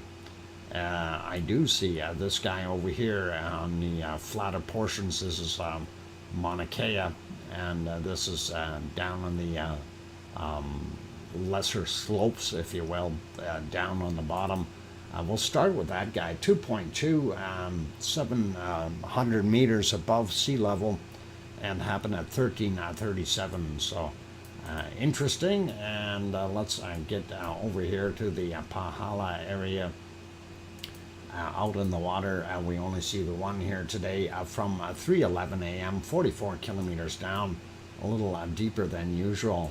Then we have this 1.8 from today as well, 14:27 on that guy. 2.5, a little bit bigger, 51 minutes after midnight. We have a 2.4, 5:37 a.m., 1.7 from 11:07. And then we have the 2.3 from yesterday at 16:49. We also have this guy here from today, 26 minutes after midnight, 2.1 in magnitude, and 1.8 from 3:35 this morning. Then over on this side here, we see 2.0, and that was from 11:54, just before lunchtime. 1.8 in magnitude, and that was yesterday's as well, 21:07. And this guy is yesterday's from 2.0 from 12:10. And then we have this last one here. We see that's yesterday's as well, from 22:57 is the time on that guy. Sliding up the hill a little bit more, we do see this one from today, 9:27 a.m., 7.2 kilometers down. By the way, the Pahala ones are all between 29 and about 36 kilometers down. That's why I did not mention the depths. And this one here for 7.4 kilometers down, 9:27 a.m. For that guy. We'll get to him in a minute. I want to see what else there was. Nothing else on Mauna Loa, so that is all right. Last quake to take a look at, and that is fairly close to Kilauea, and that is right there, 3.5 kilometers down, 2.2 in magnitude, and it was from 12:23 today, so just after lunch. That is it for the earthquakes there in Hawaii. And we'll zoom out a little bit, and we'll grab the ones around the world, other than the ones in Iceland we already looked at. Anyway, we did have these older ones here on the mid-Atlantic ridge down on the southern portions, and these ones on South Sandwich Islands. That's right near Michael Volcano. And then we take a look here in New Zealand. They had a shaker. 4.4 Rotorua. I hope I said it right. And that is the area where they've got the hot springs and stuff. And that is kind of interesting. 181 kilometers down, happened at 5:09 a.m. And very interesting. We also see here that we have this 4.7 in Papua New Guinea, and showing it at 5:46 a.m. and nothing too major there. These guys are just little ones of 4.9, 50 kilometers down. Yesterday's from 23:08, and this guy here 4.7. 58.8 kilometers down from today at 1:33 a.m.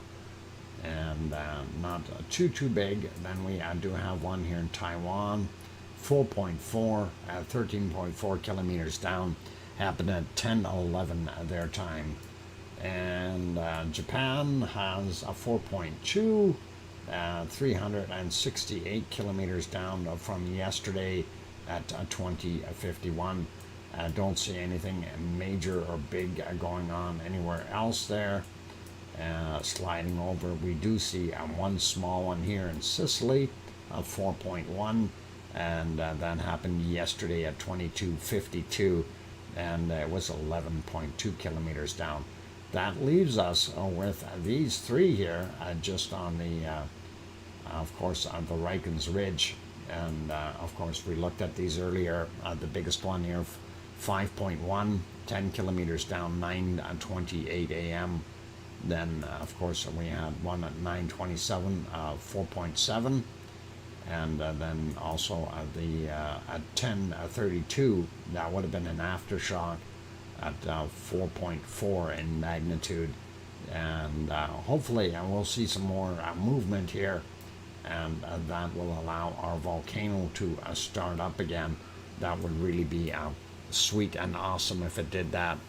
Okay, I'm going to put you back to some other places here. Where do we want to go?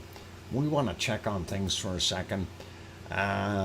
This, of course, Sakurajima, and it continues to erupt.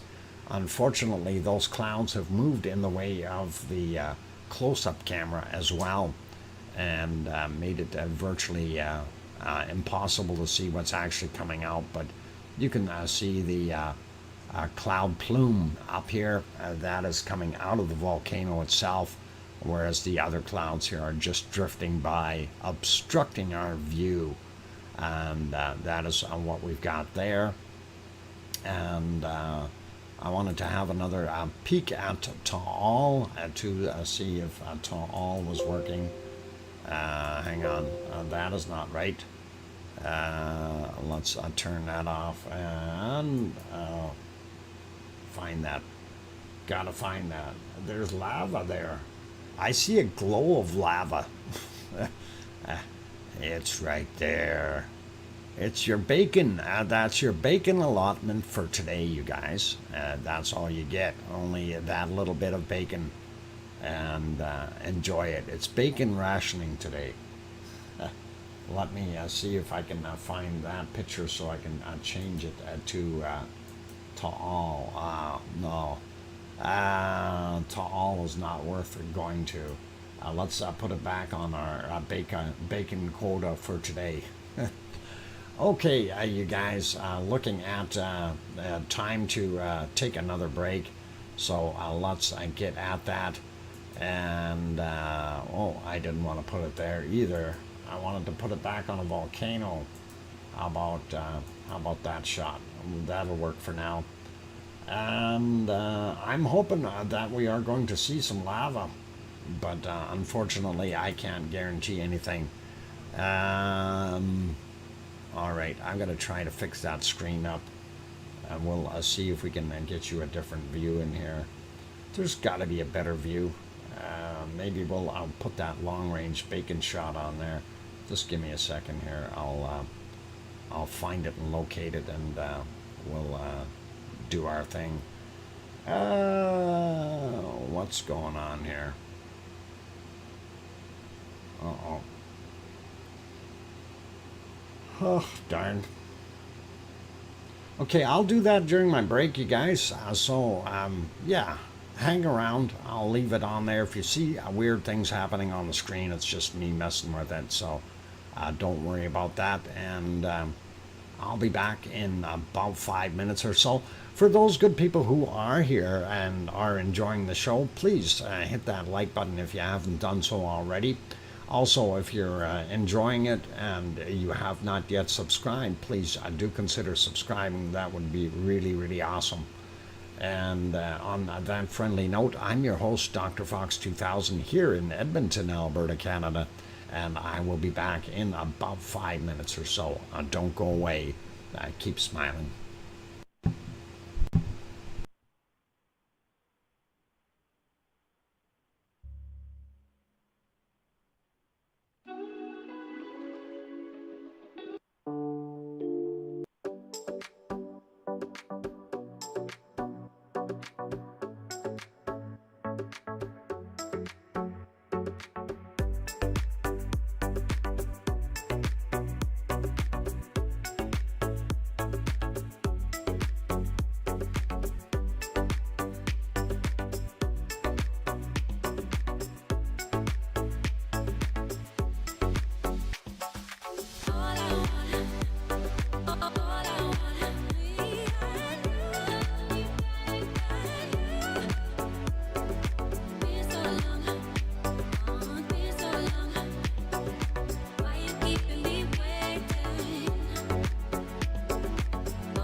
I've got my microphone back on, so welcome back everyone. I'm glad to have you on board. Of course, for those wonderful people who are looking at our screen right now, you are seeing our wonderful Siggy volcano in the northwestern corner of Maradallier Valley.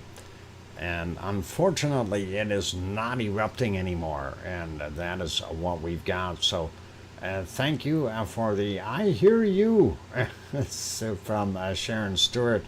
And thanks, Mars and Red on top. You noticed that, eh? I was looking, going, hey, I see some red spots, and I kind of have to wonder about that. We see in here. I wonder if that's some red hot glowing lava, and that is kind of neat to see that. I'm just wondering if that's what you were seeing there, B-Matt. Anyway, looks pretty awesome, and it is kind of nice to see that. It will be hot for months. Of course it will. Years. Months, years. I give it years, and that will probably be what it is. But no, I mean a quad cam lava field. I don't know what you're talking about there, DJ, but that's okay. Anyway, where were we? We were looking at different things. I did change that other picture on our multi-view and try to fix that up so we could see a little bit more.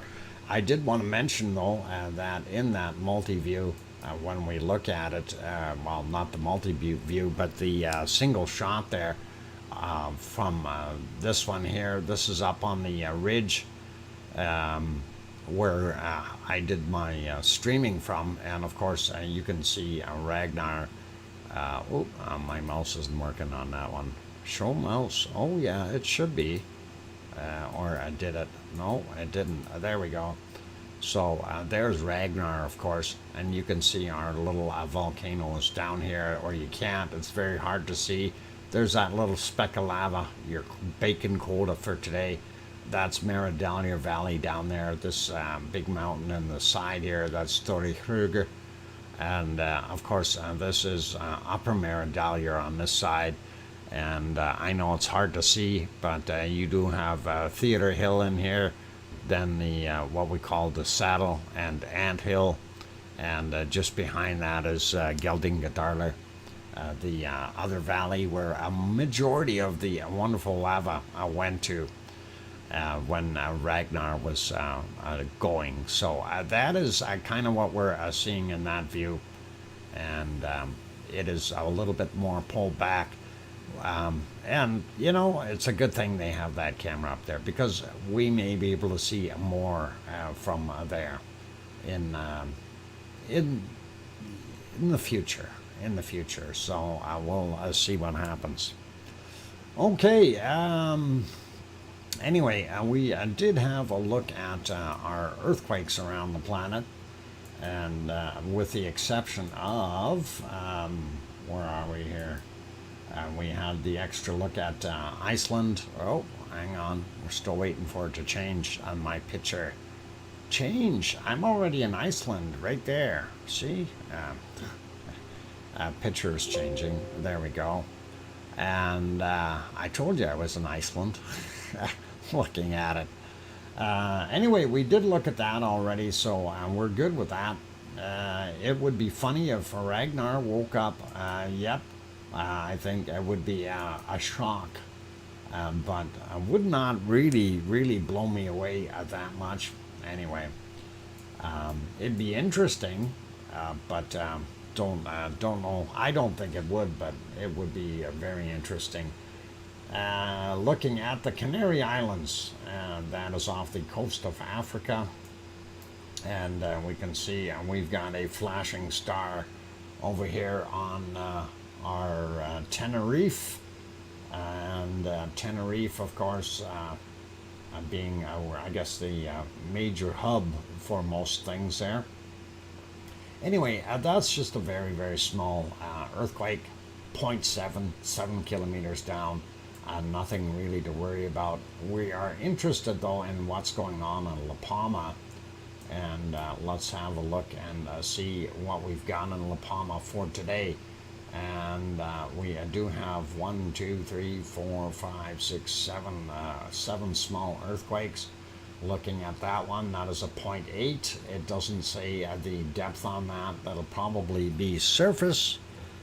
Some car crash maybe, I don't know, something. 0.8. Next is a 1.1. The 0.8 was at, these were all in the morning, by the way. That was at 6:51 a.m.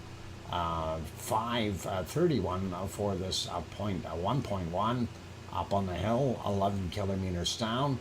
Another 1.1 from 5:05 a.m., 9 kilometers down. This guy here is 1.1 as well, 12 kilometers down, 5:04 a.m.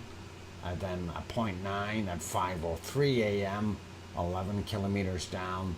Then we have this one here, 14 kilometers down, also at 5:03 in the morning. And that was only a 0.9 though. And then a 1.4 to start the day off at 3:49 a.m., 13 kilometers down on the opposing side of the island. So that is the oddity.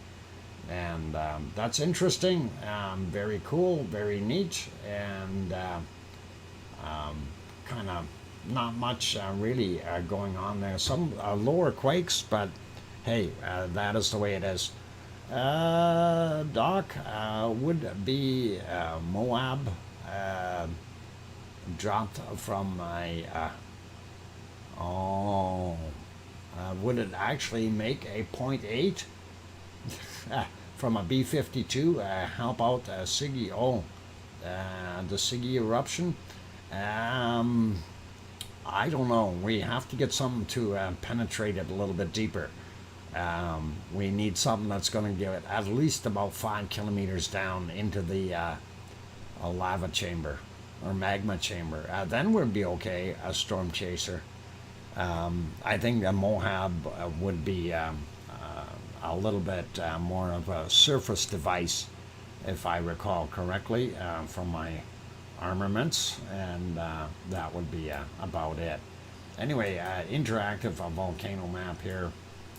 Gonna refresh that guy so we have a little bit newer map, and we can see things when we get onto them. It'll be a little easier to look at.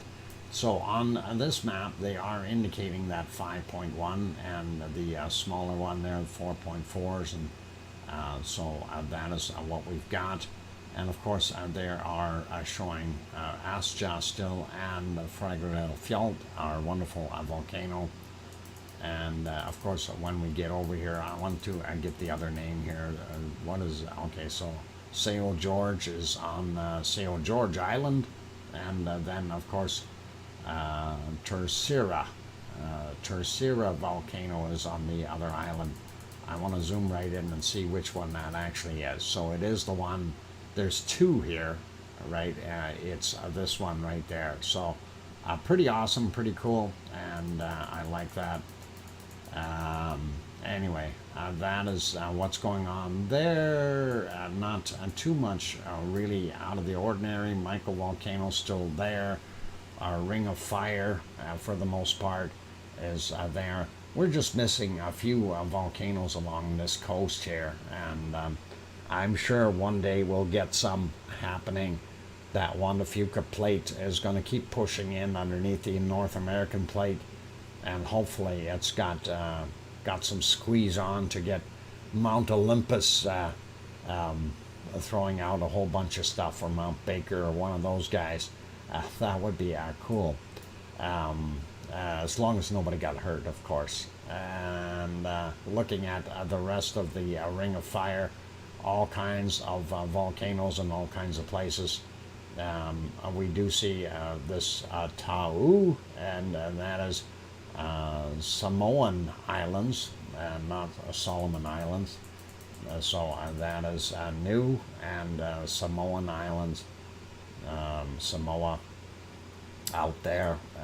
This is Tofua, and that is right near Hunga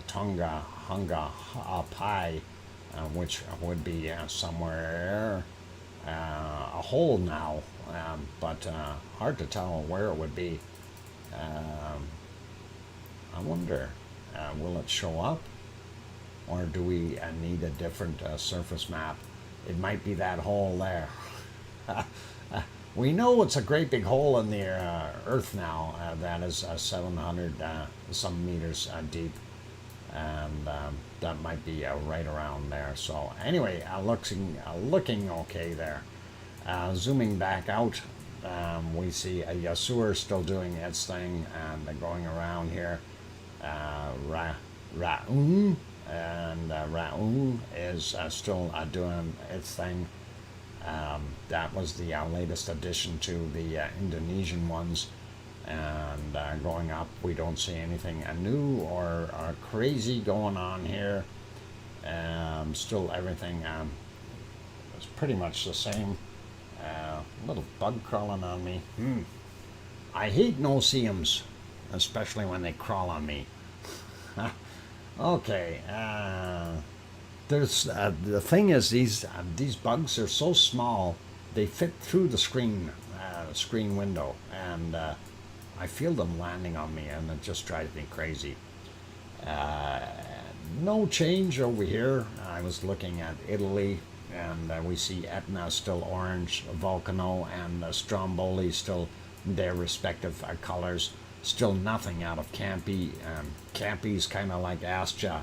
Let's keep it on the map just in case something happens. And of course, for those people who are not familiar with that, that is Naples, and this is Mount Vesuvius, and that is the Pompeii special. Anyway, Mount Vesuvius right there, and Campi right there. Zooming back out, and I think we're good with that. We'll get over to our wonderful weather, and we'll have a quick peek at what our SO2 rates are like right now.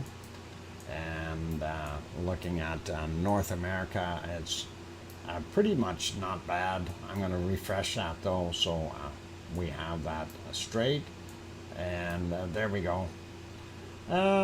Yeah, North America looks pretty much the same. We see these plumes here, a little odd the way that wind is blowing them, but that's all okay.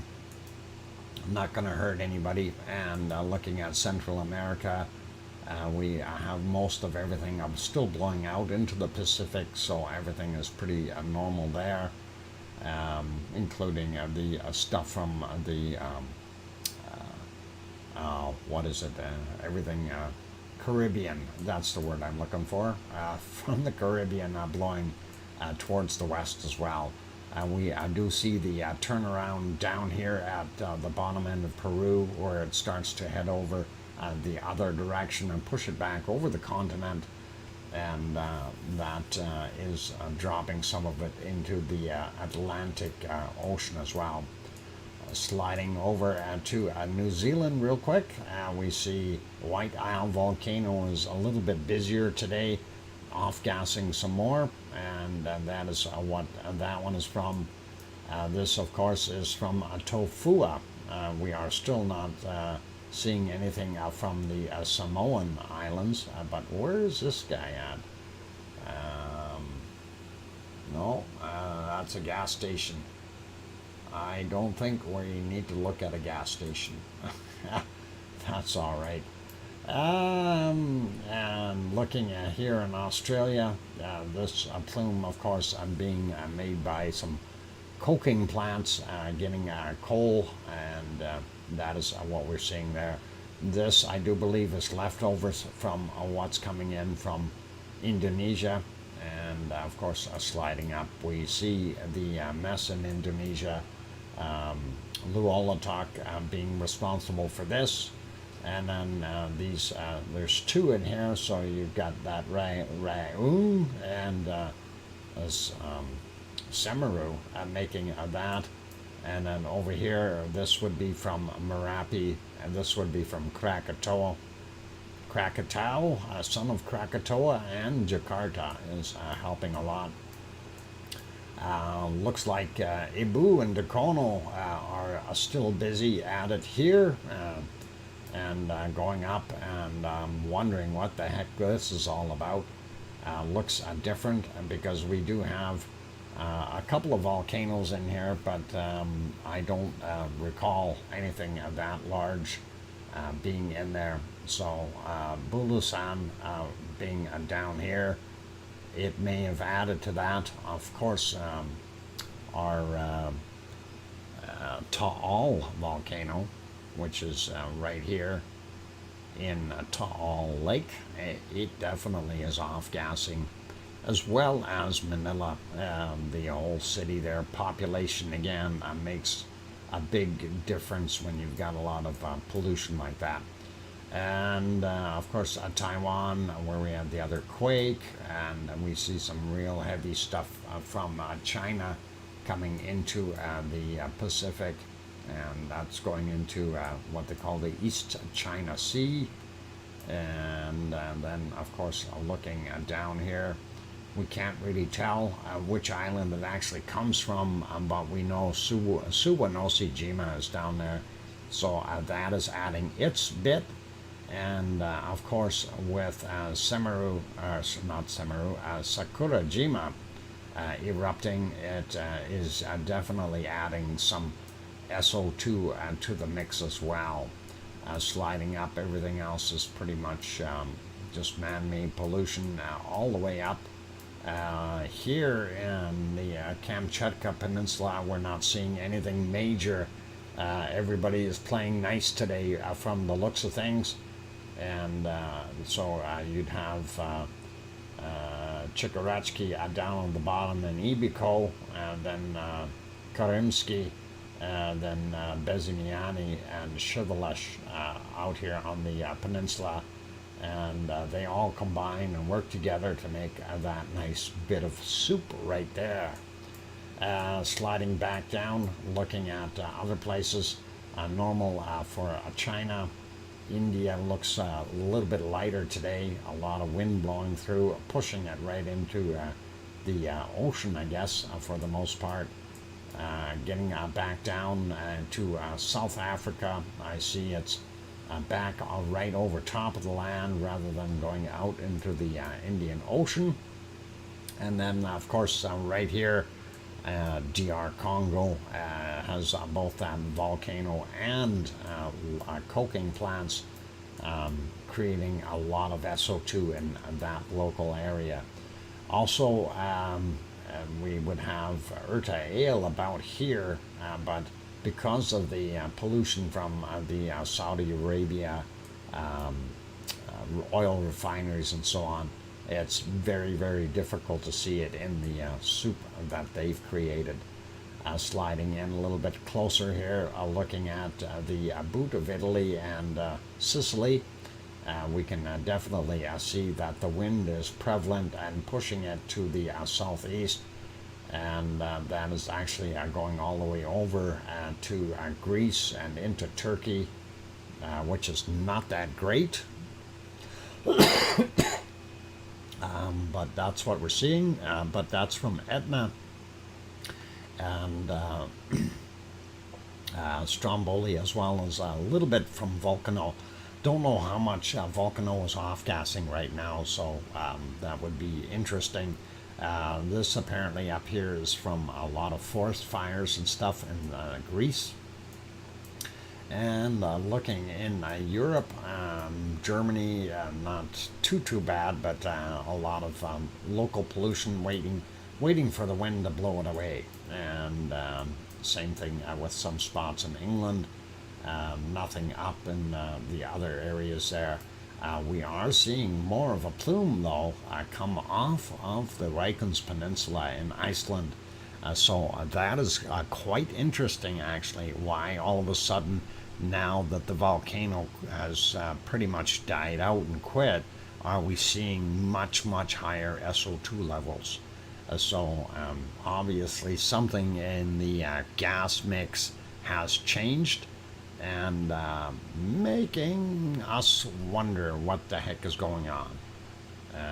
Gotta have a drink of Pepsi here. Give me a sec.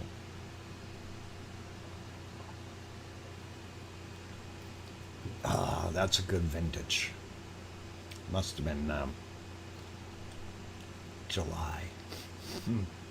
Okay, Etna is erupting and lava is showing up at the back of a city, Siggy's volcano again. We got lava. Let's look at that. Oh, no, those are just those glowing spots. Those have to cool off yet.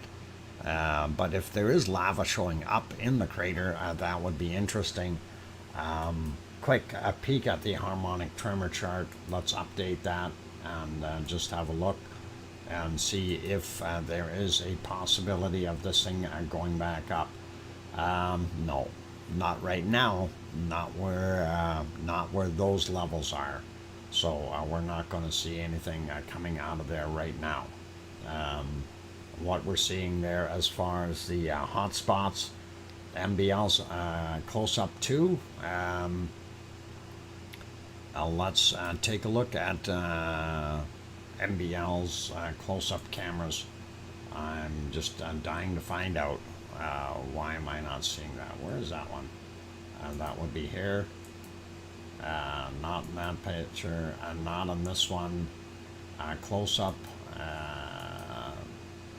Okay, and that lava spot is from far away, and that is a close-up on that lava spot. That is what they are looking at. So that is, if you go here, you see that spot right there. That is what they're zoomed into. And this is the close-up of the crater. You see the glowing hot spots from yesterday. But looking at this is zoomed in, and this is zoomed in to that spot. Okay? So that is what we've got there. So it's not new lava. It's lava that is just pouring out of some tubes in here. And if we go back, yeah, they just did that. They just moved it and zoomed in on it to get a look at what it was. So that's pretty evident. We can see it right there. And then you can see it in the close-up. So definitely not shooting out and has not erupted yet. So that is what we got. Anyway, we were doing the SO2 and looking at what we had in Iceland. And I wanted to zoom back out, and that is definitely something interesting that we are seeing the SO2 kind of after the fact. The levels were going up. And that's not what I want to do. And refresh. Okay, never mind that guy. Going over to the going and refreshing our Ventuski, and then we are looking at what we've got. North America, Canada first off, looking at pretty warm. Alaska looking not so bad too. A little bit cold on the very top. And oh yeah, no worries, Lizoid, it's all good. There's usually if we see something, it's better to say something than not to say anything, because what if it was in fact a new eruption or something? That would really be awesome. All right, but that's why I always say, hey, yeah, better to say something than nothing. And I appreciate that. Thank you for the input. Anyway, Canada holding some nice heat in various places, all the way over to the east coast. Newfoundland still up in some places. Wow, 22, 23 in Newfoundland. Looking at 20, 22, 20, out here. That general area is as well for New Brunswick, Nova Scotia, PEI, and those areas. Nice temperatures. Looks like Maine and New York, quite warm. 25, 26, depending on where you are, going down the coast and getting really hot once you get down into Florida. So very, very warm down there. And looking at what we had here in our prairies, Saskatchewan, on the bottom end of Alberta, very hot, 34, 35 Celsius in some spots. The reports were today 35, so that's what I was going by. And looking at Montana, we've got 35, 36 in there, very hot. Yellowstone would be in here, and yeah, of course in the mountains. So just getting out of the mountains or the lower areas, again quite hot, and still in a lot of those areas very, very hot. I'm wondering about Death Valley. Dino, welcome. Hello, Dr. Fox. I'm enjoying your live stream. Casper, Wyoming, due south by 1,100 kilometers. Casper, Wyoming, 1,100 kilometers down. Okay, that puts you somewhere down here. How far is that away from? There it is. There's Casper. All right. Now we know where you live. Send beer and pizza. I'm kidding. 31 degrees Celsius. That translates to about 82 or 83 degrees Fahrenheit. That is still plenty warm for you. Anyway, that is awesome. Thanks for checking in. No worries. And what is Death Valley? There, Sue did bring it up. 46 degrees. And wow, that is 115 Fahrenheit. Look at the temperatures in California, 40 and 43 in some spots, 42. Wow. Super hot there. Phoenix still coming in at 35, 36, cooking as well. So very hot in the bottom end of the western states here. Same thing goes for most of Texas. Up here in the top, a little cooler for some reason, don't know why, but down on the bottom they are cooking as normal at 33, 34 Celsius. And like I said, Florida holding in at an incredible amount of temperature, which is really quite hot. And yeah, for evening, it should have cooled by now. Looks like Cancun 29 today, pretty warm on the Yucatan Peninsula here as well. And looking at what we've got, Mexico, some of the very hot places here in the desert portions of Mexico are very hot. Central America, mixed bag of everything, lots of heat. And we get into South America, things change a little bit. Very cool in the highlands, and that is interesting. And the lower areas, of course, are still showing a lot of heat in the Amazon, since the sun is just going down for them. Cutoff point today here is we have some heat coming in here, but that's going to dissipate fairly quick as soon as that sun goes down. And our cutoff will be just north of Buenos Aires, and looks like still on the coast areas here, Sao Paulo and Rio de Janeiro, still not super warm, but just go up the coast another 100 or 200 kilometers, and you start to get into 20-degree temperatures, Celsius that is.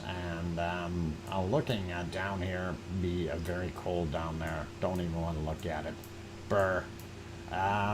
Here is the Cloudmaker pulling in all that stuff on top of our New Zealand area, and still quite cold in the southern ends of the South Island. Not so bad up in the North Island, since some of the heat is actually being drawn in there, so not too bad. I think that wouldn't be a bad place to live other than the earthquakes, I think. And I hear they got gold.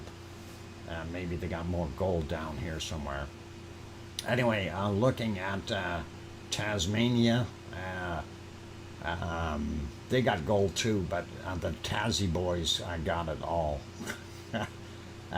There's a guy I watch on a regular basis doing sniping and stuff in the rivers, and he calls himself the Tassie Boys, and he actually does a really nice show, and I kind of like what he does there. Pretty interesting. Anyway, mixed bag, but not so warm there. Looking at Melbourne, and that is 10 degrees roughly in Melbourne. A little cooler down on the bottom end here still. We look at Adelaide, a little bit warmer. Perth looks cold, 10, 8, 9, 10, somewhere thereabouts. Sliding back over to the other side, looking at Sydney, 13, 14, not so bad. And then we get up into Oz country, and of course our wonderful Oz lives up there, about 16 degrees Celsius right now. That's not so bad. They do have that high sitting right on top of them. Hopefully that'll bring in some more warmer temperatures for them, and they can have a little more comfy zone. It's nice here today, Doc. Oh, excellent, Oz. That's good to hear, and nice to get that feedback. And looking at what we see here, Bangkok coming in at 20. Ooh, that's cold. 25 degrees Celsius, is that right? According to this map. 26 on what Sue just brought up. Thanks, Sue. And yeah, that's actually cold for them. They'll be really, really cold. But it must be raining because it's 92% humidity, so gotta be raining. We do see this low and just off the eastern side of the Philippines, and in the Philippine Sea, and I guarantee you that's what's causing all those clouds that we were trying to look at to all, and too much cloud going up here. And Japan's still getting a lot of heat in the bottom end, but not quite as much. Looks a little nicer up in the top. Even the Sea of Japan here isn't too bad. Kamchatka Peninsula definitely cooled off a whole bunch. I see the big funnel here. Somebody opened up the cork and let the cold air continue to flow in here, and that is going to make more weather, and you get that cold and the warm mixing. Of course, you get different values of for water vapor. It changes to raindrops, or just stays as water vapor, but decides to head on inland somewhere and dump, and hopefully it won't do that. Sliding over a little bit more, looking at our India area, and I guess that low has moved up there from in the corner here, and probably eased that storming off a little bit. Hopefully they're okay. And then we see our what we call the Middle East, Saudi Arabia, Iraq, Iran, and of course UAE and Oman and Yemen. Pretty awesome to see the heat in there yet, and then all the way across here, some heavy temperatures, very high temperatures in the Sahara Desert.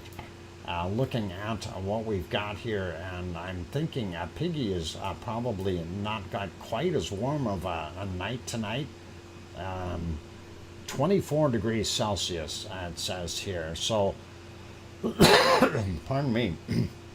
So that's a lot nicer than what you've been getting, Piggy. Hopefully that is a little bit easier for you than dealing with 29 and 30 for nighttime temperatures. Feels like 26, yeah. Still better than feeling like 36, right? Anyway, looking at Sicily, they too have cooled off a bunch, so that heat wave may be over for a little bit. I would watch Dr. Fox's show no matter what his subject was. Oh, mummy of hamsters, that is mighty kind of you. And what if the subject was hamsters? I think you'd really like it. No move from a fan, you sweat. 1:49 a.m. Wow. And okay, cool. Hunga Tonga is mostly responsible for the weather. People have forgotten how huge it was and the long-term effects. Well, typically, Trevor, what happens when you get a large volcano going, and if it throws in enough material into the atmosphere, it will have a cooling effect on the planet for the most part. But there is kind of a fine line where, depending on what it throws up, it can have a different effect. And a Geology Hub, or GeoHub as we call them, did one of his shows, and I did have to totally agree. I was sitting there as he was talking about it, I'm nodding my head, but on that video he showed about what actually came out of Hunga Tonga. It wasn't so much ash and debris, it was a lot of moisture, okay, a lot of water. So when you dump a whole bunch of water really high up into the atmosphere, what that can do is actually create more of a thermal blanket, and actually create more of a greenhouse effect with that humidity being a cloud increase and so on, causing a little bit more problems that way.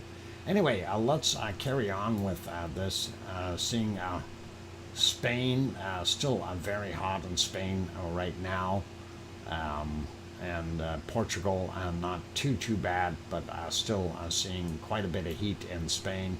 Same thing goes with our wonderful France, and about the same, well, a little cooler up here in Belgium and Holland, so that Netherlands area and that looking a little bit better. Same thing with Germany, not overly hot for nighttime. That is actually nice temperatures for them.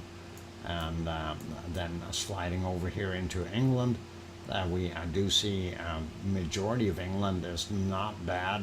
At least they're not 30-degree Celsius temperatures. They can live with 17, 18 degrees.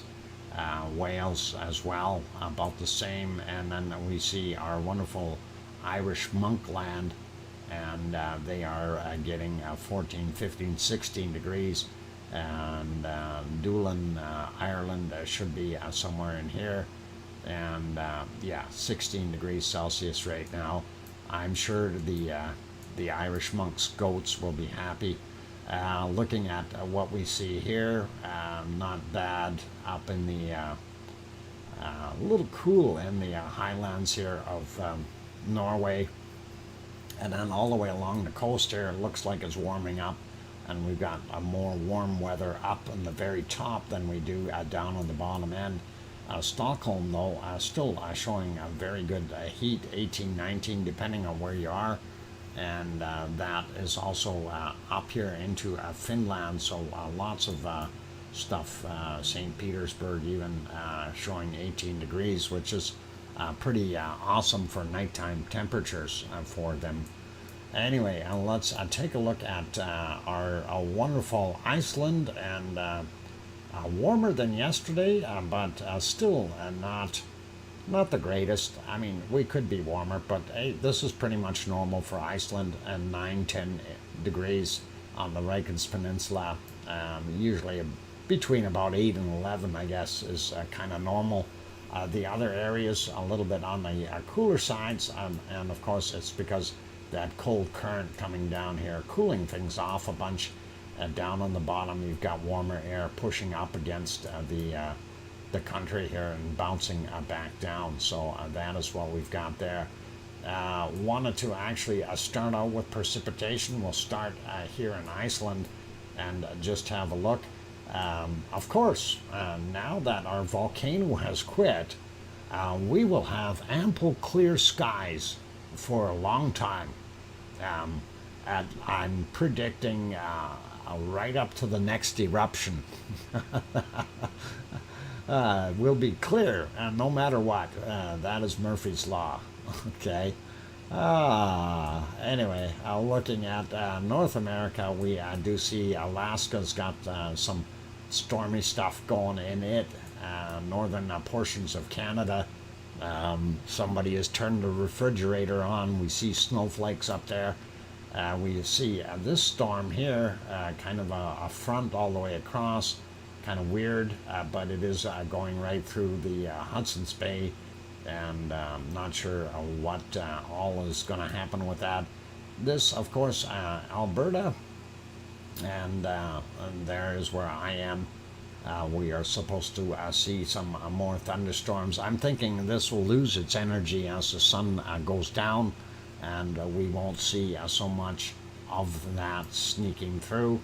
Sliding down a little bit more, western U.S., little storms here and there, nothing too major, and that includes, everything from Idaho, Montana, northern portions of Wyoming. We see half of Colorado, Utah, of course, some in Arizona and New Mexico, and Oklahoma City and Oklahoma area is probably got some storms, yeah. And then some variable stuff throughout Texas, sliding over a little bit more. The Mississippi area is getting some as well. So we got, yeah, the whole area is everything in here. Lots of storms, little guys. Same thing with, going through Alabama into Atlanta, south of North Carolina, Tennessee. You pick a place, Ohio. Everybody seems to have storms. Cleveland is getting something right now as well. So, yeah, pretty rough. Not so many storms down here in Florida today, though, which is nice. And look at all this stuff down here in Mexico. That is pretty nasty. Here's our next storm. They'll probably label this guy soon. We'll see what happens with that. And lots of cloud going back down into South America. We're not seeing so much in the Amazon, but we are down in the Brazilian portion of the Amazon. But we do see up here in our French Guyana, and Venezuela, Colombia, those places are all getting a little bit there. Here's that shear line going all the way down to Keep Chile. That is the Chile line, and it's a conveyor belt heading right into Chile. And then sliding over New Zealand. There's why we can't see Ruapehu.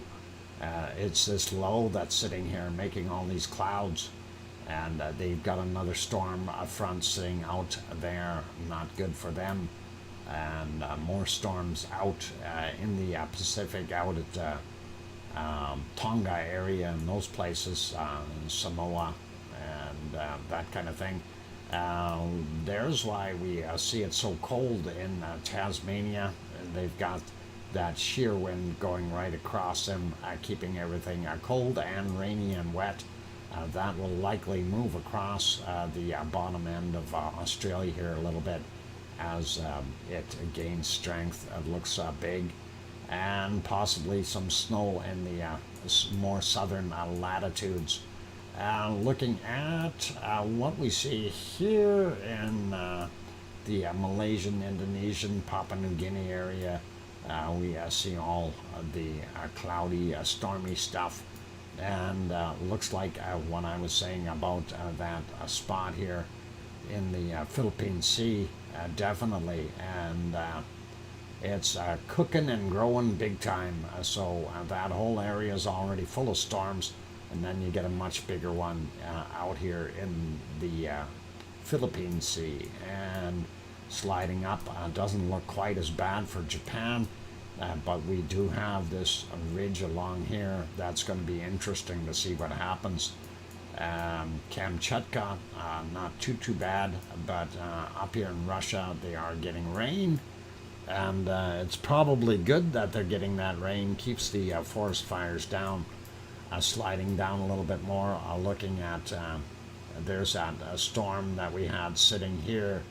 It has moved on to land, probably weakened it some, but it's still cooking. And not bad there. Let's zoom into this area here and see. And we see a little bit of rain there in Greece. And up in here, I don't know what if that's going to make it any further south. Turkey looks pretty dry, other than this bottom chunk. So sorry, Piggy, no rain for you, but you will have some fog, and that might help for moisture. Sliding over, and we see what we've got here, just hiding to the northwest of Sicily, out in the waters, and that is creating some cloud and rainstorms in those areas for those good people. Probably need it along the coast there as well. Spain looks dry, France looks dry, and here's that bad weather going across Poland and all these other countries, Austria and every other thing that's in here, Hungary, and so on and so forth. So Germany doesn't look like it's too bad. We do see same thing for England, not that bad. But over here in Ireland, the northern portions of Ireland, I got a lot of stormy activity, probably getting some good rain. And here's that band going all the way up to the north, and that is kind of skirting along Finland, but we don't see as much of it in Sweden. We do see here in Norway, of course, the coastal areas again are being bombarded. Even though it is warmer, it's still getting nailed. So that's kind of it. And that takes us back to Iceland, and as I said, the prognosis for our forecast is as long as the volcano isn't active, it's going to be clear skies and beautiful weather. I'm sorry, I'm being sarcastic, and it's one of those things. But right now, it looks like it's not too bad out there. So let me get back onto the temperatures. I'm going to look for the coldest temperature on the planet. And boy, I got minus 75 already. I got right on that line. I don't know how I managed to do that. Oh, minus 77 is what I found. Minus 78. Brr. Okay, minus 78. Oh, Sue found minus 82. Holy mackerel. I wouldn't doubt it. If I found 78, minus 82 Celsius is pretty nasty. Is that close to where I am, Sue? Is it close to that spot, or am I off a little bit? I'm just curious if I'm so it is right there. Yeah, somewhere. If we zoom in a little bit, we'll probably find the very, very cold spot. And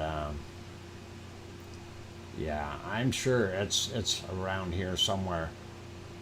Minus 79. Yeah. Brr. Okay. Well, I'm finding minus 79, and you found minus 82. Either temperature is frightfully cold. Okay. And I dare anyone to tell me the difference if they're standing out there in it, from a minus 79 to a minus 82 Celsius. The difference would be about a half a second in freeze rate. Does your skin freeze in 2 seconds or in 1.5? But pretty close in the grand scheme of things. And yeah, it is amazingly cold, is right. It would be horrible. And like I said before, at about minus 70 degrees Celsius, if you are not wearing goggles or eye protection, if you go out into the cold with your eyes open, your eyes will freeze in that position. And that is what has been happened to many of the people on the expeditions down there. And they know better. It's always wear your goggles. And if you bring a sled dog, make the sled dogs wear their doggles. Or what is it? Doggles? Yeah, doggles. Goggles for dogs. Doggles. Anyway, that's it for today, you guys. And we do enjoy looking at all these wonderful things. There we've got some glowy spots within our crater. And that is, of course, our wonderful Siggy volcano, which is not doing too much right now. I wanted to take another look at the harmonic tremor chart before we close out the show today. Going to refresh that and see what it's doing. And I don't know. It's hit another spike and trying. It's trying. Somebody's trying to prime the engine here and give it a kickstart. I'd like to see it get going again. Let's not count this out. We do remember what happened to Bob at day 14, day 15, where everything went quiet, and day 17, all of a sudden we had a whole row of fissures, and the new saga came along. So that is something to kind of ponder and keep in mind. So let's not count this volcano out just yet. And I think that is about it from me for today, you guys. So on those friendly notes, be good, be careful, and be kind, everyone. Please, for those people who are here, if you haven't hit that like button yet, please do help us out. And let's see if we can hit the that like button and get it up a little bit more. Let's shoot for 175 real quick. And I think we might be able to get through that. And of course, what you see there is a glow spot. And that is not new active volcanic material coming out. That is a residual glow spot from last night's material going through lava tubes and still coming out. And that is what is happening. And thank you, everyone. A lot of people saying good night. And thanks, Sue. You're welcome. And good night, all. Hugs. Take care, Piggy, and good night. And thank you for being here. And I appreciate your time as well. And Minya Len says, thank you, Doc. Good night, all. Thanks, Len. Or should I say, no, not, is it Spasiba? Spasiba is please. It'll come to mind. Darn it, forgot it. Pajalista. That's what I wanted to say. Pajalista. Okay, take care, Len. And thank you, everyone, for being here. I do appreciate it. And like I say, I'm your host, DrFox2000, here in Edmonton, Alberta, Canada. And of course, tomorrow is Monday, so we will be back to regular hours. And that'll be 3 hours later in the evening. So just so you're aware of that. And other than that, that's it, you guys. I wish I had more lava. I wish I could show you a volcano that is erupting and throwing out stuff, but everything seems to be quiet and peaceful. And on those notes, we will wrap it up for today. And thank you everyone for being here. Big thanks to my moderators, and that is Arizona Snowman, Piggy, CND Boy, and all of the other mods that hide in the background. Also, a big thank you to the super chatters, Nancy Buchanan, Scott Hartman, and Matt and Jen. Oh, thank you. And then also, pardon me. Also, thank you, Grandma B and Kevin Haynes, for each gifting a membership there. That was awesome as well. On those friendly notes, be good, be kind, be careful, and most of all, make sure that you tell your loved ones that you love them tonight, for tomorrow is never promised. I'm your host, DrFox2000. Good night, everyone. Take care and be safe. And we'll see y'all tomorrow. Oink, oink.